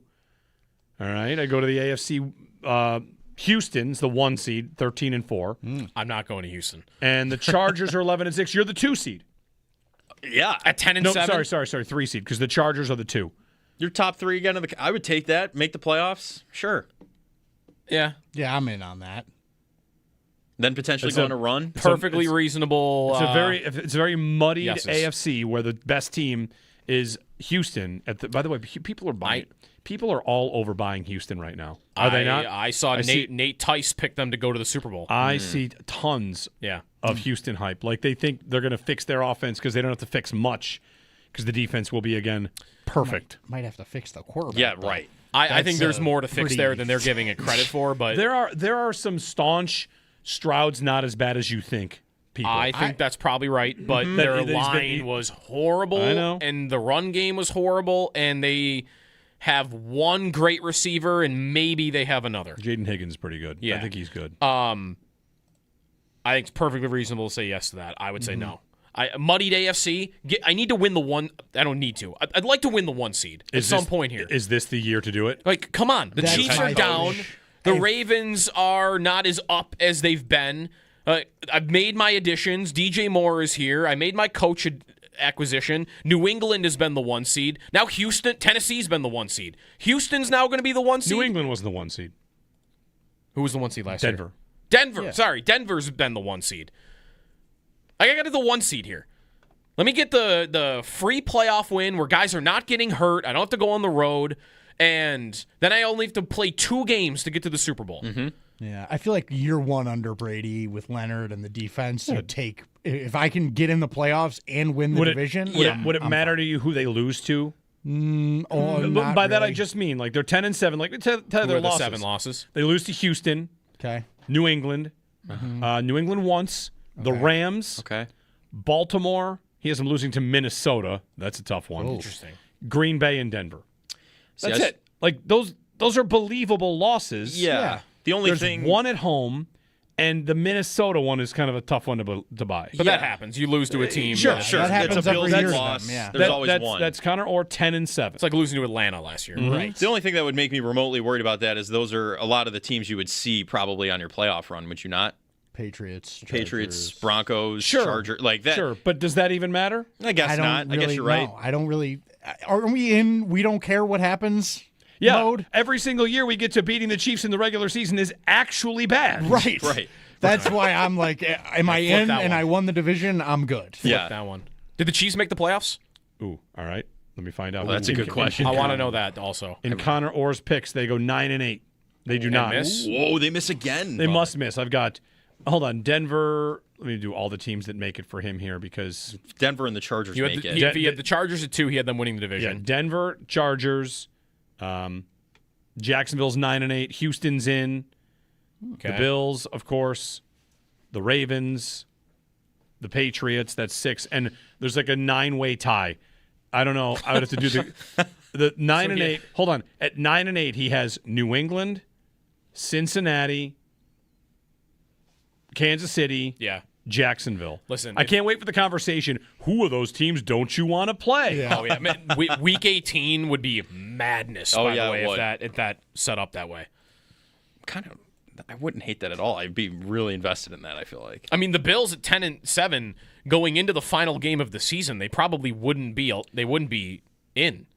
I don't know. Allen would have to I guess play. we know who he picked. Who did they play in the last game of the year? They'd be 9-7 going into the last game of the season. They're not in at 9-7. 9-7. They'd be playing the Jets. The Patriots are playing the Dolphins. You know, I guess we'd be stressing in the idea that they haven't clinched yet, probably. Yeah. But maybe you wouldn't be, given that it's the Jets you'd be playing to get in. Yeah. Anyway, I'm not taking that. I still have my plan for Howard picks the Bills. I got to tell you about that. Maybe we'll tell everybody tomorrow what the plan is. There have been rumors about it. Yes. I've reached out to Howard. I told him. Because he was dropping the rumors? He was flat out saying, I'm not doing pick the Bills anymore. Which I said, I thought we were supposed to talk about this. It's like, I feel like Joe Brady, Alec Anderson made a comment like, Alec, listen, we're supposed to talk about this kind of stuff before you go out and make public statements about how you're not picking the Bills anymore. Sal, another long hookup touchdown from Allen to DJ Moore. Basket catch. Flip it. Bills secondary roasted again. Dan Fates, best throw of camp by Allen. 50-plus yard shot to DJ Moore, who was triple covered. Bills secondary looking like the Hail Murray all over again. Triple covered. Josh Allen, questionable decision-making, throws into triple coverage. Triple coverage? Who's this guy think he is? He's throwing into, that's forcing the ball. Between three defensive backs. We're back. We're forcing the ball, right? To the good guy. I mean, listen. Triple coverage. Bam, completion. Yeah. Let us all learn the lesson. I wonder who the three defenders were. Right. Sam Franklin. And no, who knows? But good play. We like good plays. And they're all good plays because somebody's making a good play. All right, Jeremy and Joe on WGR.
He's taken advantage of a huge opportunity, right, with backers ahead of him not being on the field, and he's calm, like he's collected. He wants that role. He wants to be a lead communicator for a defense. That's what he's done in the past. He doesn't blink. He's very low emotion, I would say, on the field, like as far as just retaining information, talking, communicating with me, with the position coaches, with other guys. He's definitely taken advantage of the opportunity of more reps. That is Jim Leonard, Bills defensive coordinator, on the Horned Frog. No? You want to call him the Horned Frog? Went to TCU. Caleb Elarmzor. Someone suggested we give him a Superstars name. You familiar with the Superstars, fellas? No idea what you're talking about. No? This was an old Matt No Collar, idea. former morning show producer Matt Collar. We tracked the Superstars. Basically, the Superstars are mascots that are puns off of actual athletes, and the names are incredible. Go ahead and search Superstars. And someone suggested it would be Caleb Eel Arms Or, which is a bit of a stretch on the Superstars because you get some really good ones. Yes, like Seal Rena Williams. Yes. Look at this website. That looks like it's from 2003. Harry Canary. Whoa. Yeah. Harry Canary. What? Yeah. What did I just get introduced to? You got introduced to the Superstars. This is like, awesome. Let me see, Clammy Sosa. Bear Bonds. Alex Rodriguez. Uh-huh. Some of these are just... Dominic Hashark. Wow. Donovan McCrabb. Alex Rodriguez. LeBronco James. Mia Hamster. Monkey Mantle. Peyton Manatee. These have not been updated in a long time. Mackerel Jordan. Yeah. Shaquille None of these athletes have played since 2009. Squidney Crosby. Yeah, there you go. We got an active guy, Squidney Crosby. Deion Salamanders. What's not to like? I mean, like, some are just so Monkey Mantle. Snail Earnhardt Jr. Manatee Ramirez. I mean, you say Whale McCarr, that could definitely be on here. What is this? That is, yes. I'm Barack astonished. Obama. What was the Caleb Elamzor idea? Centipede Rose. That's crazy. Caleb Eel Arms Or. Yeah, Caleb Seal Arms Or. So anyway, Josh Allen connected it on a bomb to DJ Moore. 50-yard touchdown, triple coverage. Yeah. And I find myself, I talked about this during the break, right? This wasn't on the air. We kind of ditched the clock. I'm constantly conflicted between being very happy about that and then being re-triggered and mad about the last 2 years. Yeah. 2 full years of actively not doing that, not having a guy even that good. Right. And right now it's like the rage of camp is, man, look what happens. We gave this guy a dude that can get open on the outside down the field, and the freak show quarterback keeps throwing him lasers. And it's like, yeah. And he's like the 30th best receiver in football. Yeah. He's not Jamar Chase. Right. He's just a guy that can play on the outside. Right. And I'll you know how that works. Maybe you get in a fight with a friend, and at the end of it, it's like, all right, fine, truce. But I'm still mad about that. Yeah. Even though we're all the same team now. We're on the same place. I got to process it. I got to be okay. Because I'm constantly thinking about, like, for 2 full years, like, if this dude is on the team in the AFC Championship game, do they win it? Mm-hmm. If he's on the team that's on the divisional round loss, if he's on last year's team, do they just beat the Broncos? I might be at 3 years because I didn't want Gabe Davis to be in 4 years. Anyway, I mean, I'll settle for the 2 years. Just having this guy any of the last 2 years. I mean, the play that ended the Bills' season, Brandon Cooks, whether you thought he caught it or not, he let go of the ball at some point, and that's why the Bills' season ended. DJ Moore caught a pass that was pretty darn similar to win a playoff game against the Bears. Or, excuse me, the Packers. He was on the Bears. Right. Go watch the DJ Moore touchdown in overtime against Green Bay and tell me it's not even harder to... I mean, it's the same play as Cooks, is just over the opposite shoulder. Mm-hmm. And he hauled it in and caught it for a touchdown. And if he is in Cooks' position and he comes down with it, the Bills beat the Broncos. They beat the Broncos, and they go to play New England. And they probably are... They have... I don't want to say probably. They have a very good shot at just being in the Super Bowl. Yep. So, and again, he's good. He's not elite. No, he doesn't have to be. I mean, that was always a lot of the point. Like, they're not going to go get another, elite guy. Like, how about just somebody that's good? I know, and it's like, how about somebody that's good? I don't know that will ever see Allen play with a Diggs level receiver again, because it's a very hard bar to clear. But I mean, Moore making waves at camp. Like, imagine if George Pickens was just on this team. Like, the amount of camp highlights and reports about, like, you can't believe what Allen and Pickens did together today. Right. He got traded for a third-round pick. Right. Or someone like that. If it was Jefferson or it was St. Brown or anybody. I mean, I think Moore is going to be really good for this team and is going to be a big help. I wonder if Allen will ever play again, though, with a receiver that was in the conversation as one of the best in football. Yeah. 803-0550. Ray Davis, you mentioned, went down with an injury, walked off with it without assistance, though. Looked like he was in a bunch of pain. Right leg injury. Okay, but walked out without assistance. Currently working with a trainer off to the side with tape on his right ankle/foot area. That's from Carl Jones. Okay. Alec Anderson back first-team reps at left guard in the team run game. Yep. Expected. Yep. Although there's been a little bit of Austin Corbett getting in the rotation for the first-team left guard spot. All right. Let's get a break and get to Extendo Sports, get you off to the Northtown Automotive Extra Point Show as well as Bills camp continues. I'm starting to wonder about Matt Prater today. He's on his way. Well, we have that one Bills source saying a familiar face after August 3rd. It's after August 3rd. So Matt Prater does have an Instagram. Should we fire he up does have a story. So tomorrow we'll do former Bill, future Bill rosters? So yesterday Matt Prater was in Arizona. So unless he flew there this morning. Kicking? No, he was on a dad's trip, it looks like. Did they kick? It's him posing with, they are on a football field. All right. I'm not sure. It's a little hashtag thing that says dads on it. It doesn't look like they're kicking field goals. Extendo Sports next here on WGR.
quick thought on, the joke we were making earlier about, like, take every Bills highlight and flip the language to making it negative. You could. So-and-so beats so-and-so. It's a Bill against a Bill. DJ Moore, Cooks, Christian Benford. That's bad for Benford. That's good for Moore. Anyway, I had this thought. I want to tweet it. It's one of those ones like, I'm just going to say it. I want people to get mad. I'm not predicting this, but one way for Josh Allen to have like another massive, huge season where we all say, see, McDermott had his thumb on the offense. He was holding them down, and now Allen is the man again. One way for that to happen is for the defense to be trash. Like if the defense is not good, 18th, because they're just piecing it together, and they're playing a tough schedule. Like what if instead of 1 or 2 shootouts like Rams and Lions the last couple of years, they got in one with the Bucs. They have like year. 5 of them. And there's 5 games where it's 41-35. And they're the most exciting team in football, and Allen puts up 45 touchdowns. But because it was necessary. Like that'll be, yes, that maybe happened because McDermott left, but in a different way. So it'll be interesting to see how the season all plays out, of course. One day closer to the stadium opening up. It'll be on Saturday. The blue and red, 7 p.m. Get excited. Tomorrow, I think we're going to check in with Joe Marino. He's at camp today from Locked On Bills. We always talk to Joe during the season. And we've got Evan Lazar on the Patriots. Yep. Dislocated finger for A.J. Brown. He doesn't appear to be too upset about it. I saw him on set talking to Tom Pelissero. Like, he's all right. So we'll check in on that. I saw Drake May speaking at length about all his receivers from A.J. Brown to Dobbs to Kayshon Boutte, a guy that he's connected with pretty much his entire career. I don't know why they don't like him more, Boutte. But anyway. Au revoir to the stadium. It's like down. Yeah. Now. Now it's just getting rid of all the rubble. Yeah. At Bills_stadium on Twitter, showing you pictures as the sun set on the stadium last night. Kind of some powerful pictures. All right. We'll be back tomorrow. Thanks.